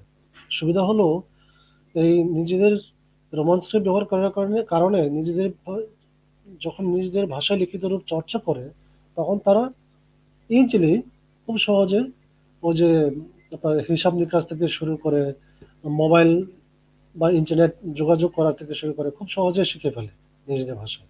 এটা খুবই মানে সহজ, খুবই গুরুত্বপূর্ণ। তো এখন এই চর্চাটা হচ্ছে, অব্যাহত আছে এখনো পর্যন্ত। আরো বেশি, মানে আমার কাছে মনে হয়েছে এবারে আমি ক্রিসমাসে, এই বছরের ক্রিসমাসে আমার শ্বশুর গ্রামে গেলাম, নিজের গ্রামে গেলাম, দেখলাম যে আম, সেই 10 বছর আগে যে ধরনের স্পিরিট ছিল এই মাতৃভাষা শেখার জন্য, লিখিত রূপ শেখার জন্য, এই বছর গিয়ে আরো বেশি মনে হয়েছে, 3-4 গুণ বেশি এই নতুন প্রজন্মের মধ্যে তাদের ইচ্ছা শক্তিটা আমি পেয়েছি। এটা খুবই পজিটিভ দিক। চর্চা করছেও, যেহেতু তারা বাংলা চর্চা করার ক্ষেত্র পাচ্ছে না বা সেই সুযোগ পাচ্ছে না, কিন্তু নিজেদের উদ্যোগে করছে। এটা নট যে মাইনমারে কিন্তু তাদের গ্রেড 1, 2, 3, 4, 5 এরকম প্রায় জুনিয়র লেভেল পর্যন্ত আছে খুমিদের মধ্যে, খুবই পাঠ্যপুস্তক। বাংলাদেশে সেরকম নেই। ওখান থেকে যেগুলা, ওখানে যে বইগুলো পাবলিশ করা হয়েছে সেটা মায়ানমারের সমাজ সংস্কৃতি রাষ্ট্রীয় আঙ্গিকে করা হয়েছে, সুতরাং ওরা এখানে নিয়ে এসে চর্চা করবে সেই সুযোগ নেই। এই কারণে তারা নিজের মতো করে মানে চর্চা করছে, এটা পজিটিভ দিক। এবং বমরাও চর্চা করছে, বম বেশি হুম, সিরিয়াস। হুম, হুম, বম আমার মনে হয় সেই 70-80 বয়স থেকে শুরু করে এই 10 বছর বয়স, 7-8 বছর বয়স পর্যন্ত সবাই নিজেদের ভাষায় বলতে, লিখতে পারে, 100% পারে আমার ধারণা। এটা বন্ধের ক্ষেত্রে খুবই পজিটিভ। এবং পাংখাও তাই করছে, উইচ ইজ ভেরি গুড। হুম, এটা হুম, এটা থাকলো। আর দ্বিতীয়ত, আমি কিছুক্ষণ আগে বলেছি যে আপনার নিজের ভাষাকে নিয়ে গর্ব করতে হবে, নিজের ভাষার মূল্যবোধ বুঝতে হবে। মাতৃভাষা, আমি আমি ব্যক্তিগতভাবে 6টা ভাষায় কথা বলতে পারি। হ্যাঁ, খুমি, মারমা, ত্রিপুরা, বাংলা, ইংলিশ। কিন্তু বাকি 5টা ভাষায় কথা বলে যে যে তৃপ্তি পায়, সে তৃপ্তি আমি খুবই ভাষায় বললে আরো দ্বিগুণ তৃপ্তি পায়। সুতরাং এই যে আমি না ওইটাই খুবই স্বাভাবিক। ভাষার প্রতি, হ্যাঁ, খুবই ভাষার প্রতি আমার যে মূল্যবোধ, আন্তরিকতা, ভালোবাসা, এটা কিন্তু রাখতে হবে।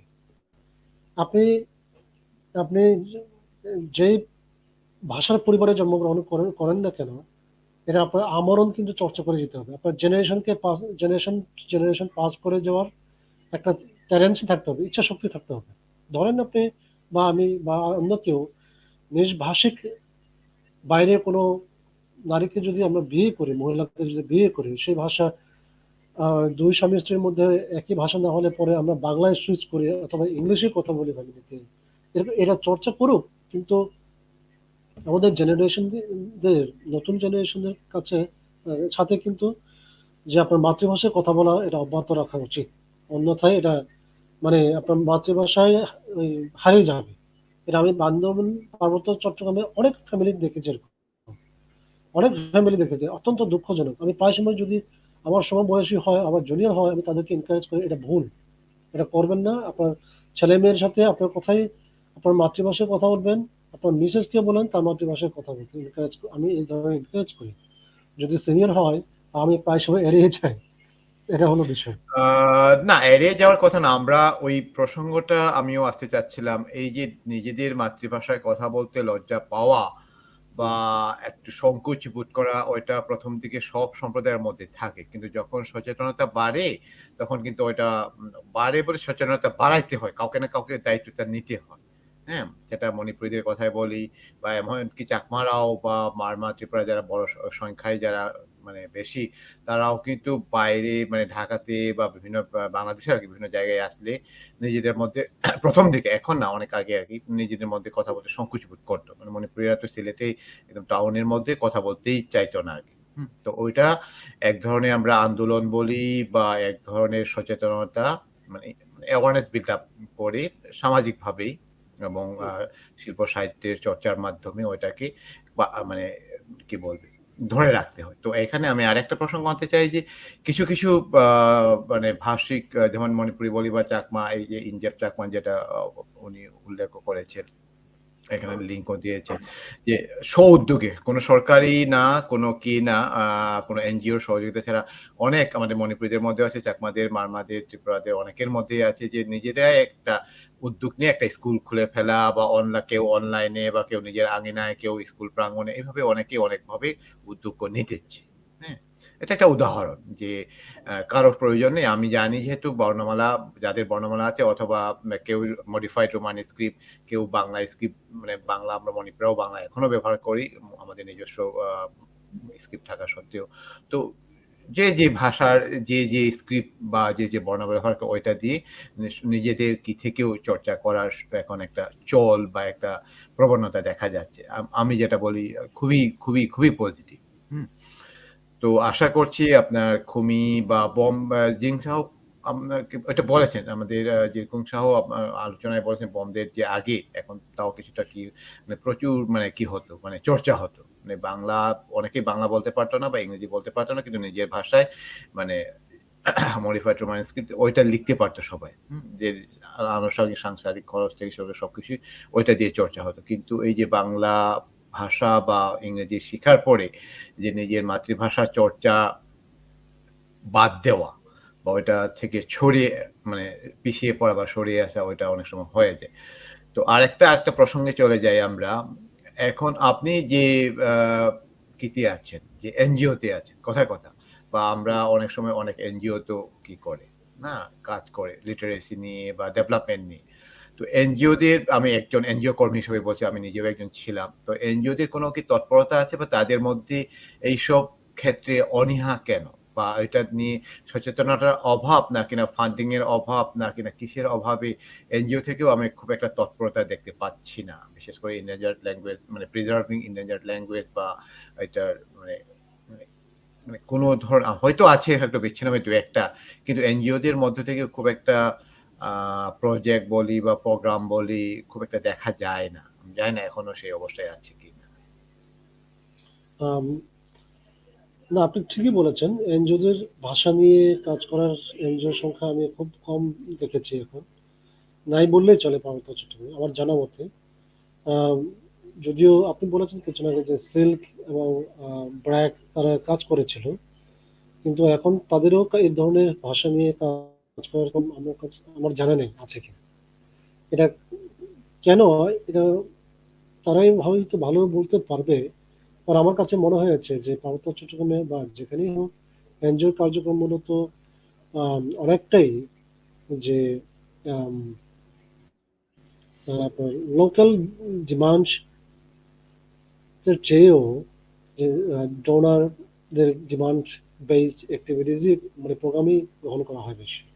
সে কারণে হয়তো এটা তাদের কাছে গুরুত্বপূর্ণ বিষয় নাও মনে করতে পারে। এজন্যই এনজিওরা বা ডোনাররা এই সব নিয়ে কাজ করার আগ্রহ আ দেখাচ্ছে না বলে মনে হচ্ছে আমার কাছে। কিন্তু আপনি যদি বলেন বা আমরা যদি চিন্তা করি যে আম কোনো জাতিগোষ্ঠীর ভাষা সংস্কৃতি রক্ষার ক্ষেত্রে ভাষার যে কতটুকু গুরুত্বপূর্ণ এবং আম আপনার যে সাস্টেইনেবল ডেভেলপমেন্ট এর কথা বলছি আমরা। সাস্টেইনেবল ডেভেলপমেন্ট এরও একটা অংশ কিন্তু এই ভাষা সংরক্ষণের একটা গুরুত্বপূর্ণ একটা বিষয়। কারণ হচ্ছে সাস্টেইনেবল ডেভেলপমেন্ট এর ক্ষেত্রে আপনার যে বিভিন্ন জাতিগোষ্ঠীর বৈচিত্র্যতা রক্ষা করার কথা বলা হয়েছে। সংস্কৃতি রক্ষা করার কথা বলা হয়েছে। জাতিগোষ্ঠীর বৈচিত্র্যতা আপনার আইডেন্টিটি রক্ষা করতে হলে তো ভাষার বিকল্প নেই। ভাষাও তো একটা ওটার মধ্যে একটা অংশ, ভাষার একটা অংশ। সুতরাং ভাষা আমি কিছুক্ষণ আগে বলেছি ভাষা হচ্ছে সংস্কৃতির ডিএনএ। কোন জাতিগোষ্ঠীর সংস্কৃতির ডিএনএ হিসেবে ধরা হয় ভাষা বিজ্ঞানীদের মতে। সুতরাং ভাষা সংরক্ষণের জন্য কাজ করা খুবই গুরুত্বপূর্ণ। এটা আমি মনে করি যে এটা আম ভবিষ্যতে সরকারের পাশাপাশি সরকার যেই পরিধিতে পরিকল্পনা গ্রহণ করছে বা বাস্তবায়ন মানে কার্যক্রম নিচ্ছে তার পাশাপাশি ন্যাশনাল ইন্টারন্যাশনাল এনজিও গুলা এই যে বিলুপ্তপ্রায় ভাষাগুলা সংরক্ষণের জন্য বিকাশের জন্য বিভিন্ন কার্যক্রম হাতে নেবে বলে আমার বিশ্বাস এবং হাতে নেওয়া মানে কার্যক্রম হাতে নেওয়া উচিত।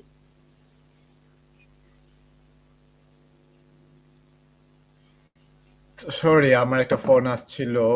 বাঁধন সমস্যা নেই। আরেং। হ্যাঁ, বাঁধন আরেং। বাঁধন আরেং দাদার সাথে আলাপ করছিলাম আরকি এই বিষয়টাও গতকাল পরশু। তো যাই হোক বাংলাদেশে হ্যাঁ, এনজিও লেভেলে খুব একটা হচ্ছে না। আপনি যেটা বলছেন ওইটাও একটা কারণ। আমার মনে হয় আমরা যারা এনজিও লেভেলে কাজ করি আমাদের মধ্যেও কিছুটা এখানেও সচেতনতার অভাবের কথাই বলতে হয়। কারণ endangered ল্যাঙ্গুয়েজ নিয়েও অনেক ফান্ডিং আছে। হয়তো সংখ্যায় কম। যে endangered ল্যাঙ্গুয়েজ ফাউন্ডেশন ইংল্যান্ড ভিত্তিক ইউকে ওইরকম আরো অনেক এনজিও আছে বা ফান্ডার আছে যারা ওইটা নিয়ে কাজ করে বা যারা কাজ করে চায় তাদেরকে ফান্ড দেয়। তো আগামীতে আমি জানি না ওইটা নিয়ে যারা খোঁজখবর করেন ওইটার উপরে অনেক মানে অনেক প্রজেক্ট হয়তো প্রপোজাল দিলে হয়তো আসতে পারে মানে কি করে ফান্ড আসতে পারে আর কি। ওইটা আমি এই প্রসঙ্গে আমি বলতে চাচ্ছি কারণ হচ্ছে এনজিও হ্যাঁ আপনি ঠিকই বলেছেন যে বাংলাদেশে যারা কাজ করে তার বেশিরভাগই ওই যে ডোনারদের এর উপর খেয়াল খুশি বা তাদের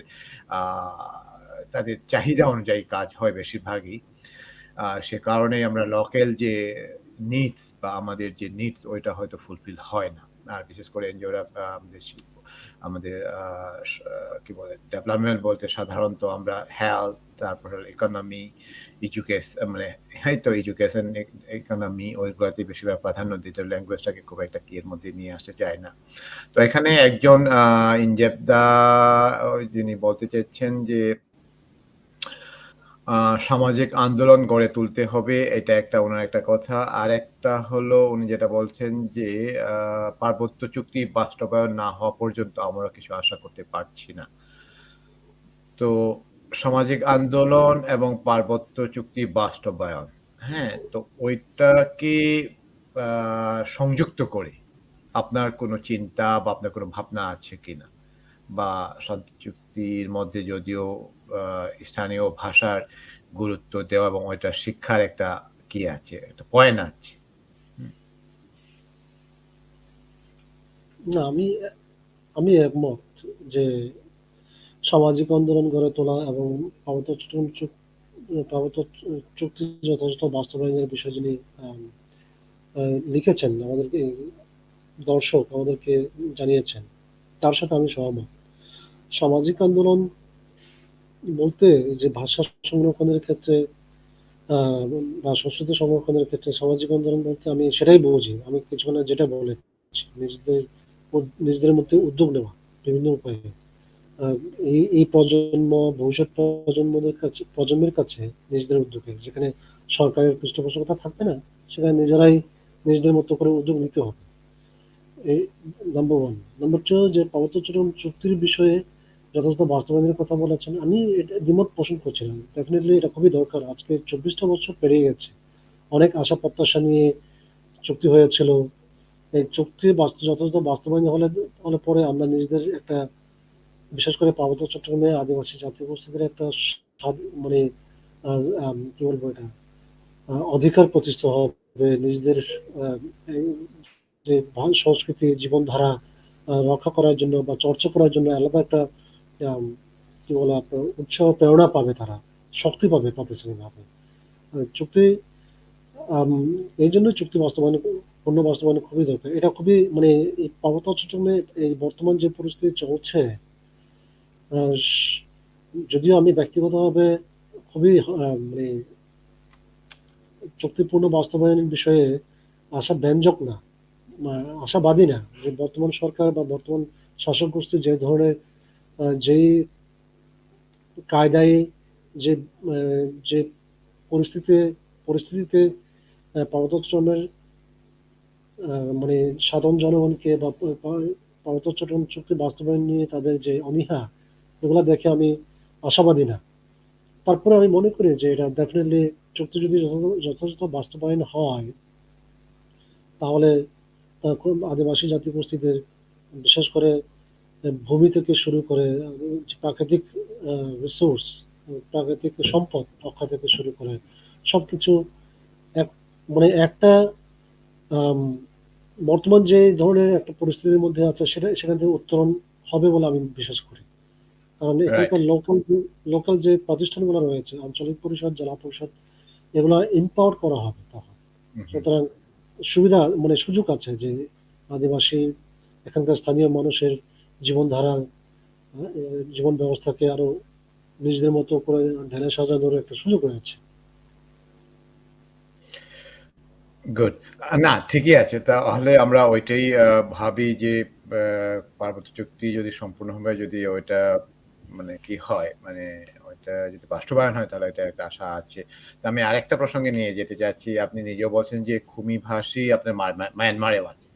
বাংলাদেশের একটা সাধারণ চিত্র হলো যে বাংলাদেশের যতগুলো যে linguistic minority বা ethnic minority বলি, তাদের প্রত্যেকেরই আ একটা আমরা যদিও রাষ্ট্রীয় সীমানা বা আ আমরা জিওপলিটিক্যালি বা আমরা যদি বলি যে রাজনৈতিক কি পরিচয়ে হয়তো আমরা আজকে বাংলাদেশের, হ্যাঁ? বহুখণ্ডে বাস করছি। ঠিক আছে? কিন্তু হুম, আমরা যদি ভাষাটাকে যদি বেস করে ধরি তাহলে কিন্তু আমরা কেউ যেমন মণিপুরীর কথা বলি, আমি যেহেতু মণিপুরি কিন্তু মায়ানমারেও আছে বা আপনি হয়তো জানেন মায়ানমারে আমাদের অনেক আছে, তারপরে ইন্ডিয়া আছে, বাংলাদেশে আছে। ঠিক তেমনি প্রত্যেকটা ভাষাভাষিক গোষ্ঠী, হ্যাঁ? চাকমা, মারমা, ত্রিপুরা প্রত্যেকেরই আপনার এই যে বললেন যে উনারা মণিপুরে চূড়াচাঁদপুরে আছে, মণিপুরে চূড়াচাঁদপুর, তারপর হলে আপনার অরুণাচল, হ্যাঁ?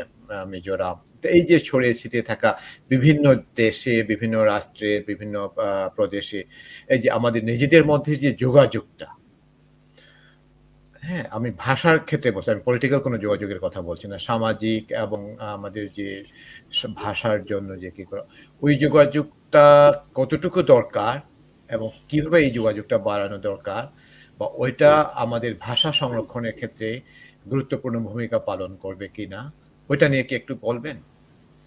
যদি সম্ভব হয় আরকি। sure. আম আপনি ঠিকই বলেছেন। বাংলাদেশে আমরা যে যত আদিবাসী জাতিগোষ্ঠী রয়েছে, পার্শ্ববর্তী যে ২ টা দেশ, বিশেষ করে মায়ানমার এবং ইন্ডিয়াতে তাদের সেই জাতিগোষ্ঠীর এই জাতিগোষ্ঠীর অনেক মেজরিটি অথবা মাইনরিটি হোক আছে, কিন্তু মায়ানমারেও আছে, ইন্ডিয়াতেও আছে। ইন্ডিয়াতে আমাদের ইন্ডিয়ায় মিজোরামে আমাদের কুমিরা আছে, কিছু খুবই কম। মায়ানমারে আছে আপনার চিন স্টেটে। অনুরূপভাবে আপনি যেটা বলেছেন এই মারমা চাকমাদেরও এরকম আছে, মানে ত্রিপুরারও পার্শ্ববর্তী দেশগুলোতেই আছে তাদের। তো নিজেদের মধ্যে আপনি বুঝেন এটা হচ্ছে একটা জাতীয়তাবাদের অংশ, হয়নি? হুম, হুম, এই যে এই যে জাতীয়তাবাদের একটা বিশ্বাস, জাতীয়তাবাদ বলতে আমি এই বাংলাদেশের রাষ্ট্রের ভূখণ্ডের মধ্যে সীমাবদ্ধতা রেখে বলছি না, বদ্ধতা রাখার কথা বলছি না। এটা যে একটা মায়ানমারে একটা জাতিগোষ্ঠী, বাংলাদেশে একটা জাতিগোষ্ঠী নিজস্ব ভাষায় কথা বলে, সংস্কৃতির মিল আছে, সাহিত্য মিল আছে, ধর্মের মিল আছে, ইতিহাস মিল আছে। এটা কিন্তু অভিন্ন ভাষা, এগুলো হুম, কিন্তু হুম, একটা জাতীয়তাবাদের একটা ফিলিং তৈরি করে। হুম, সুতরাং হুম, এটা ডেফিনেটলি যে আম, তাদের একটা সাধারণ অনুভূতি শেয়ার হয় তাদের মধ্যে। সুতরাং রাইট। হ্যাঁ, ওই সাধারণ অনুভূতি, এই যে আমাদের বেঁচে থাকার জন্য যে কালচারাল নর্মস গুলা, এই ভ্যালুস গুলো আমরা যে শেয়ার করি, সেই আঙ্গিকে স্বাভাবিকভাবে আমাদের সাধারণ অনুভূতি তৈরি হয় নিজেদের মধ্যে। এই কারণে ডেফিনেটলি আমার মনে হয় যে তাদের সাথে পার্শ্ববর্তী ২ দেশের বিভিন্ন জাতিগোষ্ঠীর ভাষা, নিজেদের জাতিগোষ্ঠীর সাথে আম সামাজিক সম্পর্ক রাখা খুবই গুরুত্বপূর্ণ। যেমন আমি কিছুক্ষণ আগে শুরুতে বলেছি যে বাংলাদেশের কুমিরা তাদের লিখিত রূপ তারা মায়ানমারের কুমিদের থেকে নিয়ে আসা হয়েছে। তারা চর্চা করছে আজ থেকে সর্বোচ্চ ২৫ বছর, ৩০ বছর। এর আগে চর্চা করতো না। তো এই যে একটা সামাজিক যোগাযোগের মাধ্যমে আজকে বাংলাদেশের কুমিরা আম আপনার লিখিত রূপ চর্চা করছে। এখন অধিকাংশ আমাদের পরবর্তী জেনারেশনরা যে নিজেদের ভাষায় গান করছে, লিখতে পারছে। এই যে একটা সামাজিকভাবে যোগাযোগ না থাকলে সম্ভব হতো না। আরো বেশি এই ধরনের যোগাযোগটা মানে রক্ষা করা বা তৈরি করা, স্থাপন করা খুবই জরুরি এই ভাষা সংস্কৃতি রক্ষা করার ক্ষেত্রে। তা না হলে পরে বিশেষ করে যারা ধরেন মায়ানমারে আমাদের কমে লাখ খানেক আছে, বাংলাদেশে আমরা ৩,০০০ আছি, মিজোরামে প্রায় ৩,০০০ আছে। এই যে মিজোরামে, ইন্ডিয়াতে শত কোটির মধ্যে মাত্র ৩,০০০, এটা তো আজ থেকে ১৫, ২০, ৩০ বছর পরে অনুমান করতে পারি, আন্দাজ করতে পারে, বলতে পারি যে এরা বিলুপ্ত হয়ে যাবেই। এখানে ১৭, ১৮ কোটির মধ্যে ৩,০০০ খুবই বিলুপ্ত হয়ে যাবেই কোনো না কোনোভাবে। এই ধরনের সামাজিক যোগাযোগ না থাকলে। এটা হয়তো এটা এই যে আপনার ইন্টারনেটের মাধ্যমে হোক, এই যে বিভিন্ন ধরনের সেখানে ডিকশনারি পাবলিশ হচ্ছে, লিখিত রূপ চর্চা হচ্ছে, সাহিত্য হচ্ছে, ম্যাগাজিন পাবলিশ করছে নিজেদের নিয়ে। এই ধরনের চর্চাগুলা, বিনিময়গুলো থাকা খুবই জরুরি ডেফিনেটলি। আমার কাছে যেটা মনে হয়েছে। তাহলে পরে এরকম না হলে পরে মানে আরো বেশি দ্রুত বিলুপ্তি হয়ে যেতে পারে। না, ওইটাই না। আমি ওইটা এই কারণে বলছি যে, এই যে রাষ্ট্রীয় সীমানা বা আমরা যেটা বলি যে আ ইন্টারন্যাশনাল যে বর্ডার, যে ওইটার ওইটাকে বাউন্ডারিটাকে আ কি না ভেবে এখন তো আপনি যেটা বলছেন যে ইন্টারনেটের মাধ্যমে এখন খুব ইজিলি যোগাযোগ করতে পারি, তাই না? ওইটাতে হুম, তো খুব একটা আপনি যেমন অস্ট্রেলিয়ায় আপনার কোনো বান্ধবী বা বন্ধু বা আপনার ফ্যামিলি মেম্বার সবার সাথেই আপনি আলাপ করতে চান বা পান এবং করেনও।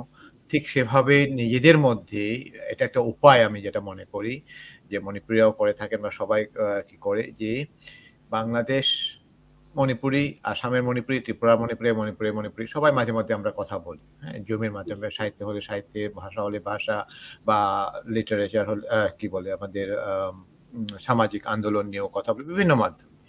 বা এমনি যেকোনো ইস্যু নিয়েও কথা বলতে পারে। এখন কিন্তু আমি এইজন্য বলছি রাষ্ট্রীয় সীমানা আর কোনো বাধা না।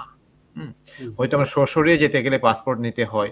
তো ওই ক্ষেত্রেও আমরা একটা দাবি করতে পারি যে যারা আ আমি জানি না যারা বর্ডারল্যান্ড এ বাস করে, বর্ডারল্যান্ড অনেক সময় হয় না যে হুম, পাসপোর্ট না হলেও স্পেশাল পারমিট এর মাধ্যমে যাওয়া আসার ব্যবস্থা করা।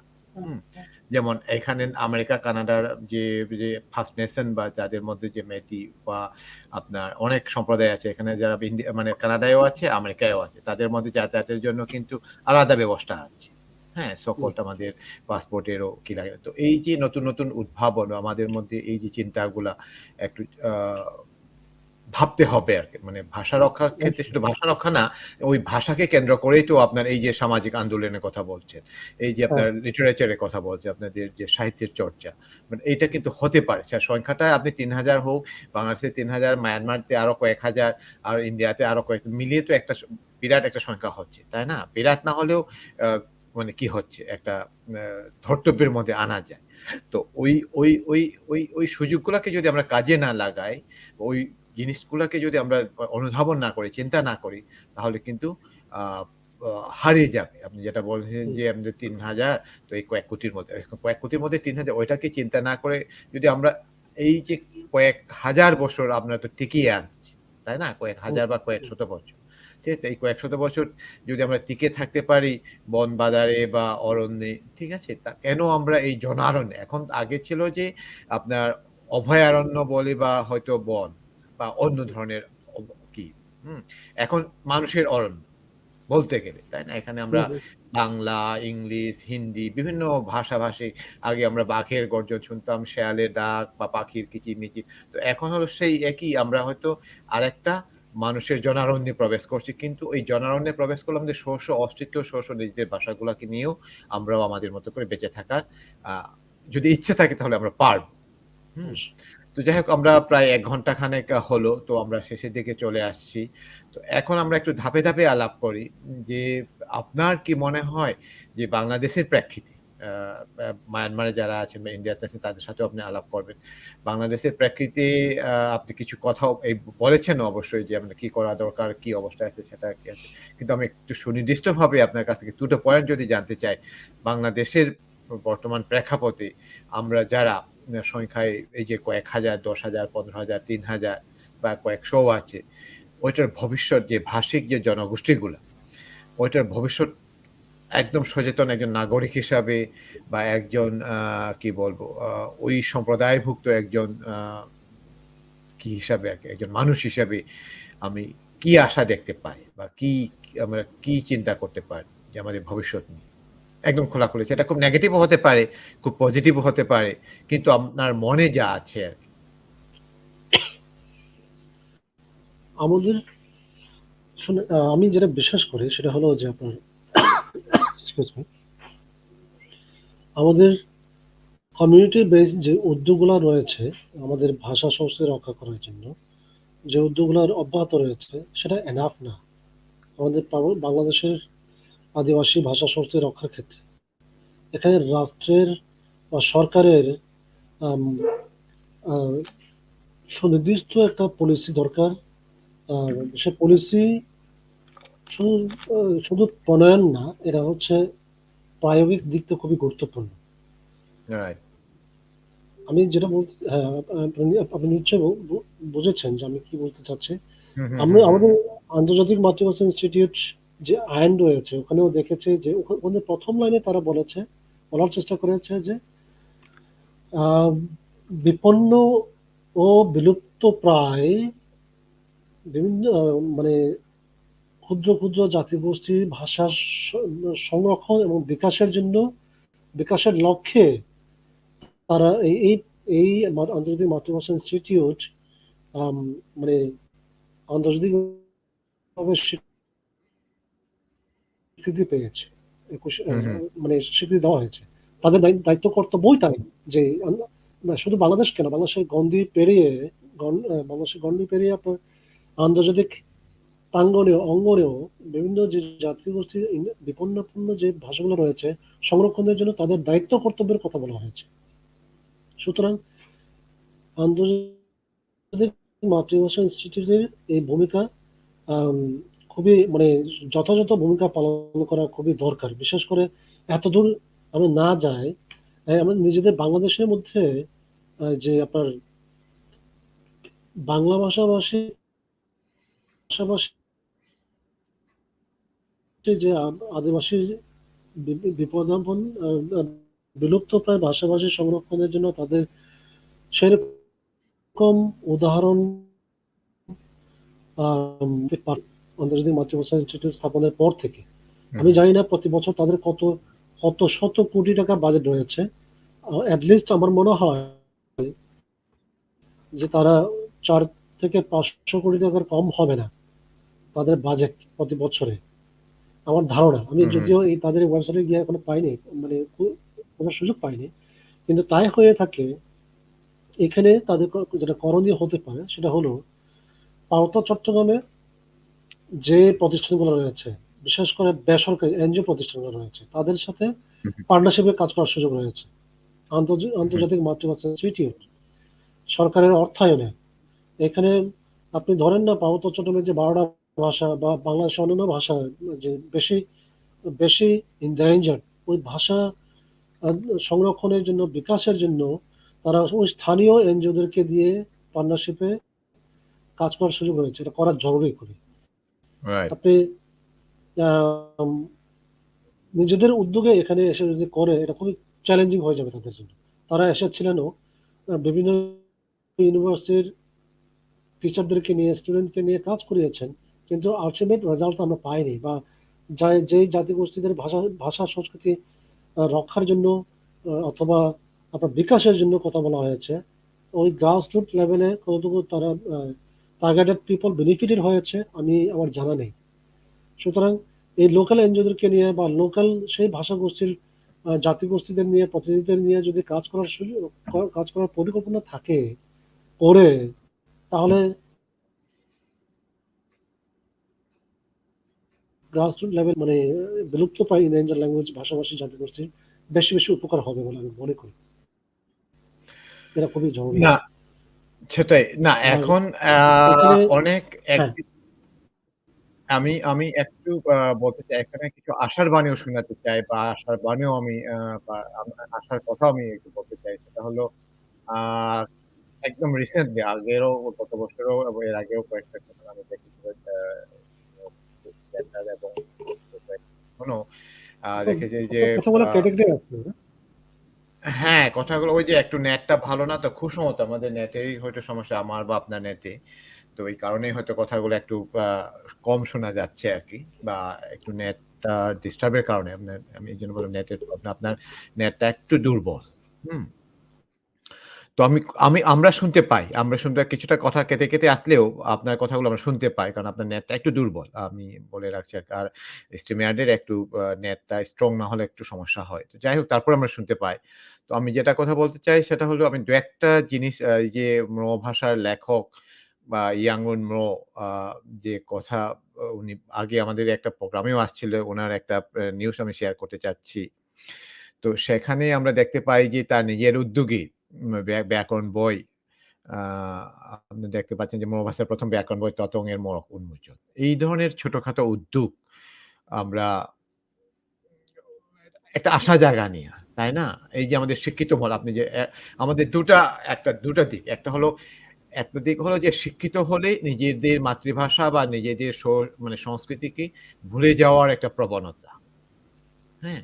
আর হুম, আরেকটা শিক্ষিত আ জনগোষ্ঠী বা আরেকটা শিক্ষিত ইয়াং ছেলে-মেয়েদের মধ্যে দেখা যাচ্ছে যে নিজেদের সংস্কৃতি, নিজেদের ভাষা, নিজেদের সাহিত্য, নিজেদের ইতিহাস, ঐতিহ্য নিয়ে কাজ করার প্রবণতা।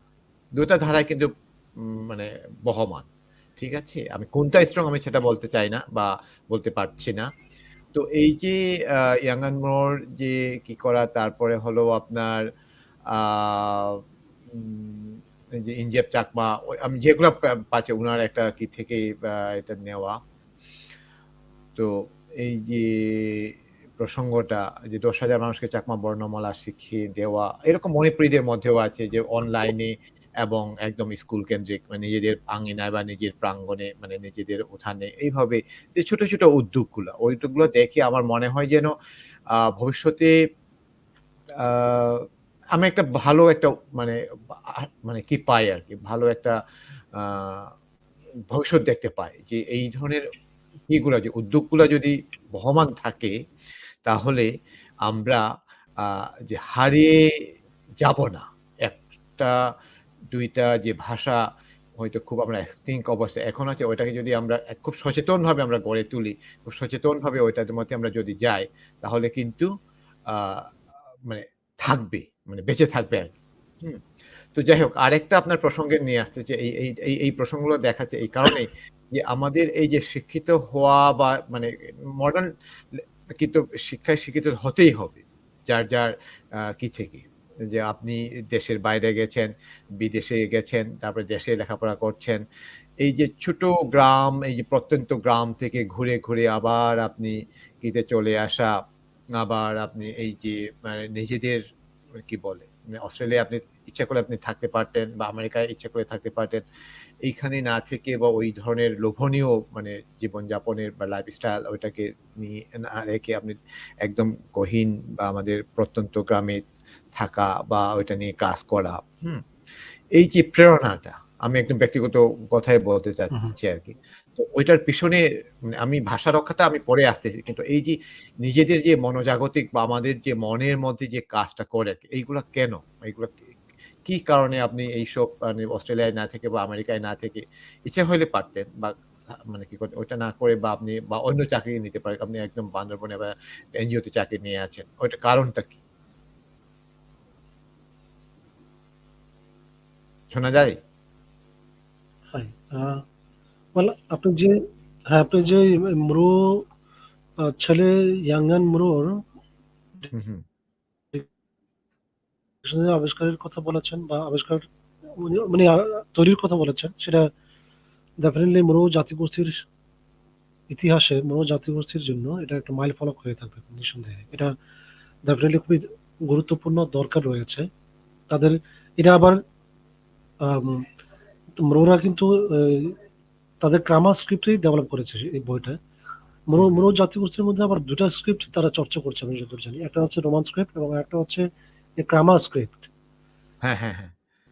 এই এই ইয়াঙ্গান সহ আরো বেশ ইয়াং জেনারেশনের খুবই তাদের এনার্জেটিক জাতি সমাজের প্রতি তাদের ভালোবাসা আছে।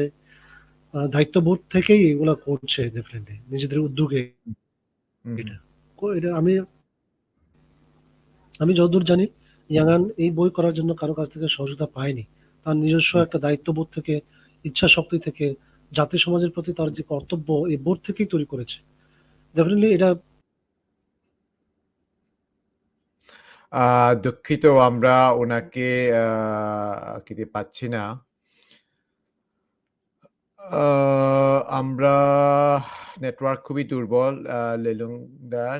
এর জন্য আমরা উনাকে হারিয়েছি। না আমরা যেটা বলতে চাচ্ছিলাম যে, এই যে ছোট, ছোট উদ্যোগ আমরা একদম ব্যক্তিগত উদ্যোগ ওইগুলাও কিন্তু বহমান। একদিকে আমরা শিক্ষিত হয়ে উঠছি, কেউ নিজের ভাষাকে আমরা কি বলবো? আ আ চর্চা করতে চাচ্ছি না বা চর্চা হচ্ছে না।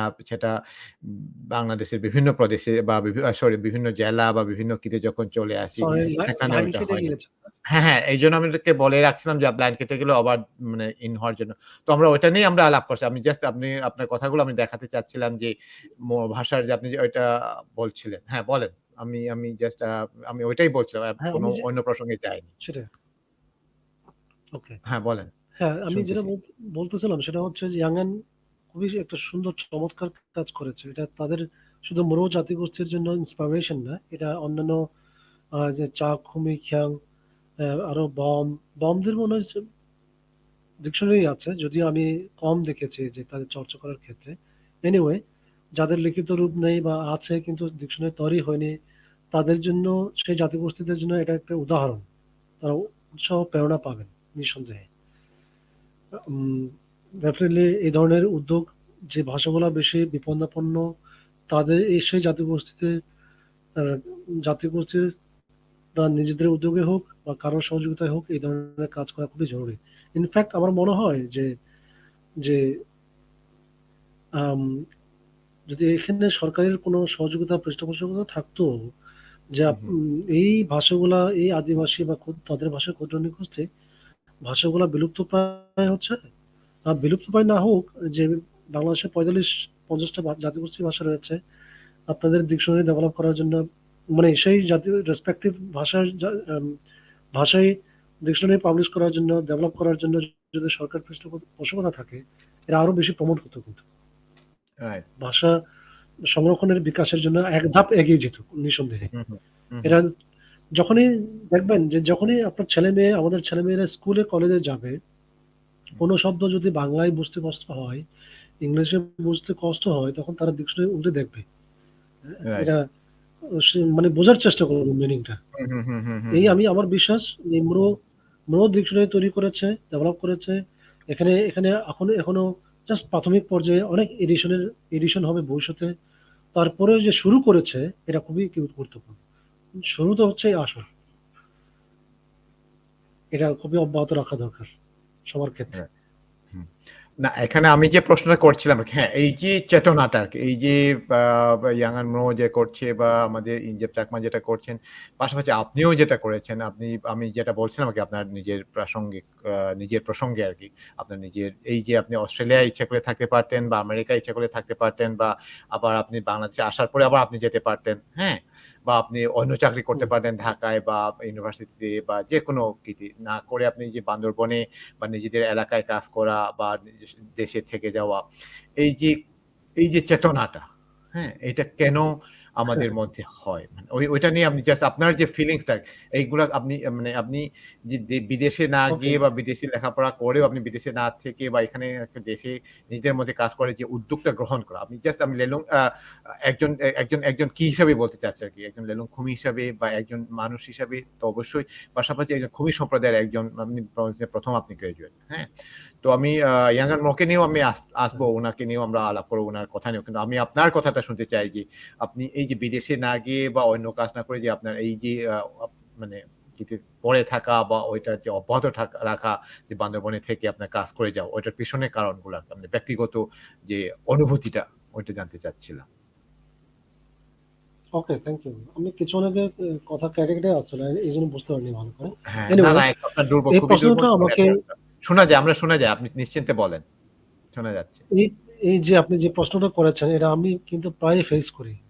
রাইট। বা পার্বত্য চট্টগ্রামে বাংলাদেশে বিভিন্ন জাতিগোষ্ঠীর মানুষ বা আমার বন্ধু শুভাকাঙ্ক্ষী অনেকে দেখা হলে পরে একই কথা প্রায় সময় জিজ্ঞাসা করেন। হুম, হুম, যে আমি অস্ট্রেলিয়ায় ছিলাম ৩.৫ বছর, আমেরিকায় প্রায় ১ বছর ছিলাম। আম বাইরে থেকে যাওয়ার আমার সুযোগ ছিল, এখনো আছে। হুম, হুম। ইভেন আমার মিসেস আমার ফ্যামিলিতেও জিজ্ঞাসা করে, "আমরা যাই না কেন? যাই না কেন?" আমি রাইট।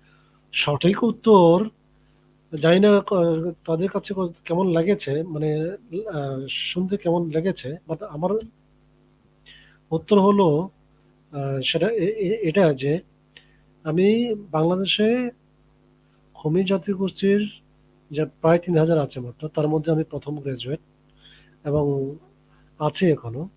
তো আমি আমার একটা সামাজিক দায়িত্ববোধ রয়েছে বলে আমি মনে করি। আমি যদি আমেরিকায় চলে যাই, অস্ট্রেলিয়ায় চলে যাই, হুম, হুম, আমার ফ্যামিলিতে আমরা ৫ জন আছি আমি সহ। আমরা ২ মুঠো ভাত খেয়ে সুখে শান্তিতে গাড়ি বাড়ি কিনবো, চলবো, ভালো স্কুল কলেজে পড়বে, ইউনিভার্সিটি পড়বে ছেলেমেয়েরা।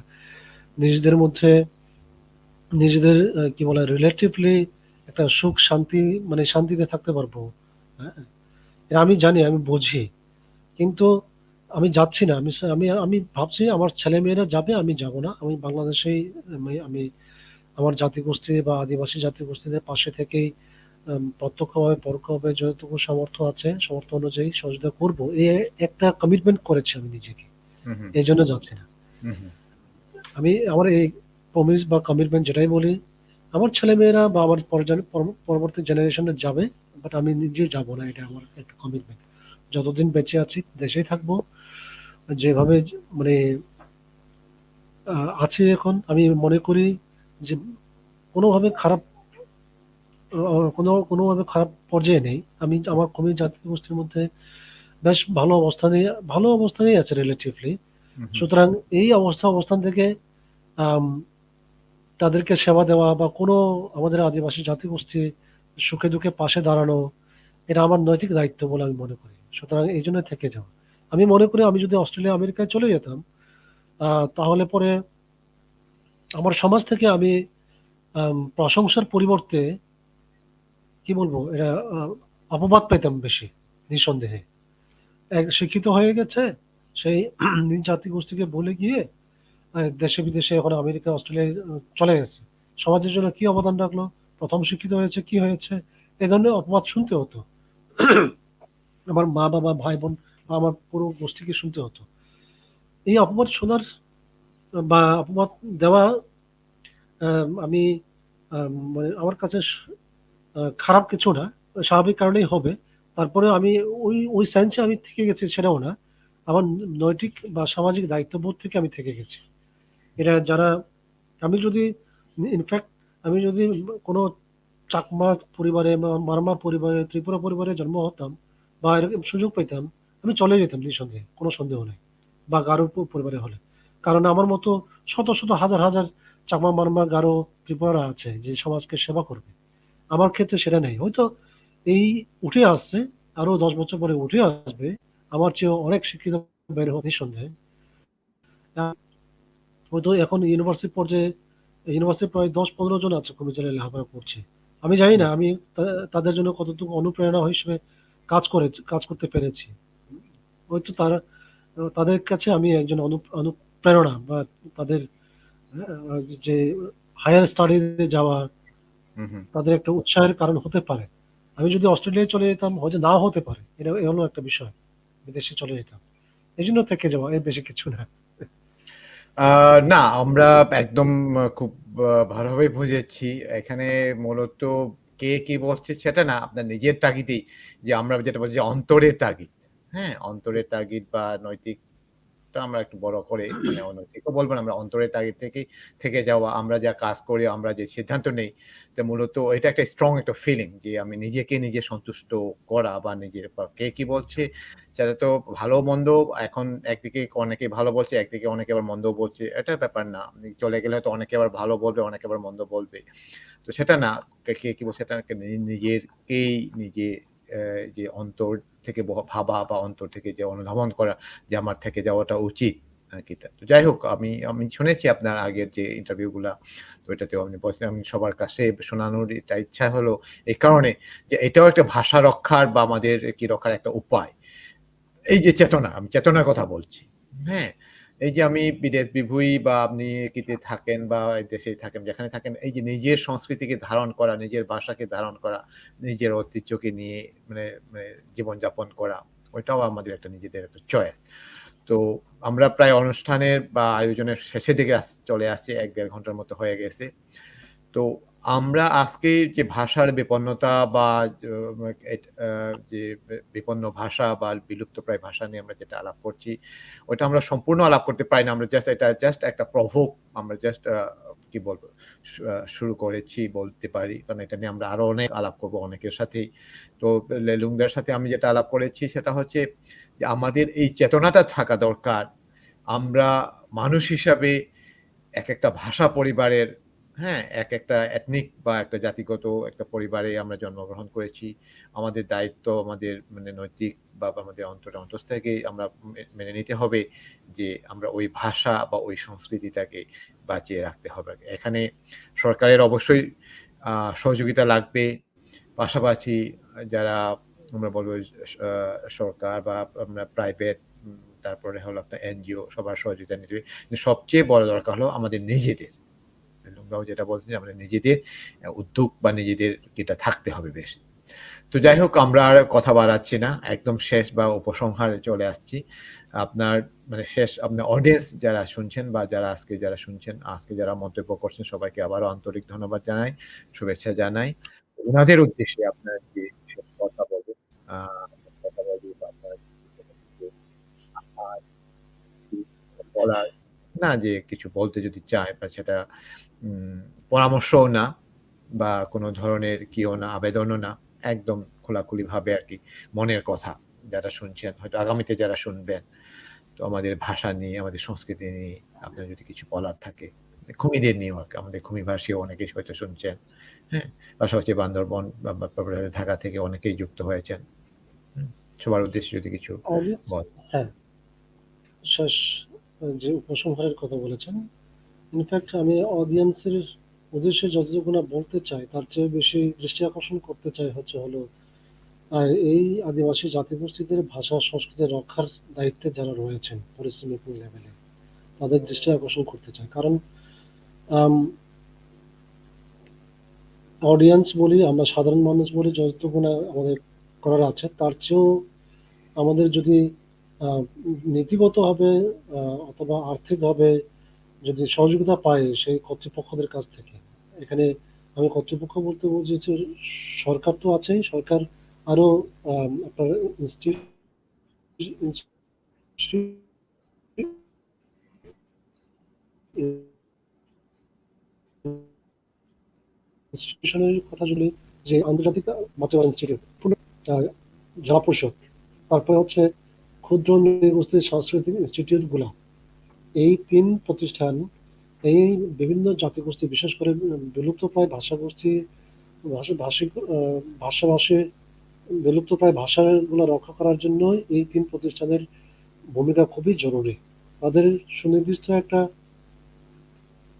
কি বলে পরিকল্পনা থাকতে হবে। পরিকল্পনা অনুযায়ী সেই জাতিগোষ্ঠীর মানুষদেরকে অন্তর্ভুক্ত করে কার্যক্রম বাস্তবায়ন করতে পারলে পরে তাদের ভাষা যদি এই বর্তমান যে অবস্থায় আছে সে অবস্থায় থাকলে ৫০ বছরের মধ্যে বিলুপ্ত হয়ে যেতে পারে। আর যদি সেই ধরনের যদি প্রাতিষ্ঠানিকভাবে সরকারি পৃষ্ঠপোষকতা যদি থাকে, হয়তো ২০০ বছর বাঁচতে পারে বিলুপ্ত হলেও। অথবা তাদের মেটেরিয়ালস গুলা আর্কাইভে থেকে যাবে ভবিষ্যতে, যেটা ঐতিহাসিক একটা চিহ্ন, নিদর্শন হয়ে কাজ করবে। আশা করি তাদের যারা নীতি নির্ধারণী পর্যায়ে রয়েছেন তাদের সেই চিন্তা ভাবনা পরিকল্পনায় আনবে বলে আমার বিশ্বাস। সবাইকে ধন্যবাদ। আপনাকেও ধন্যবাদ।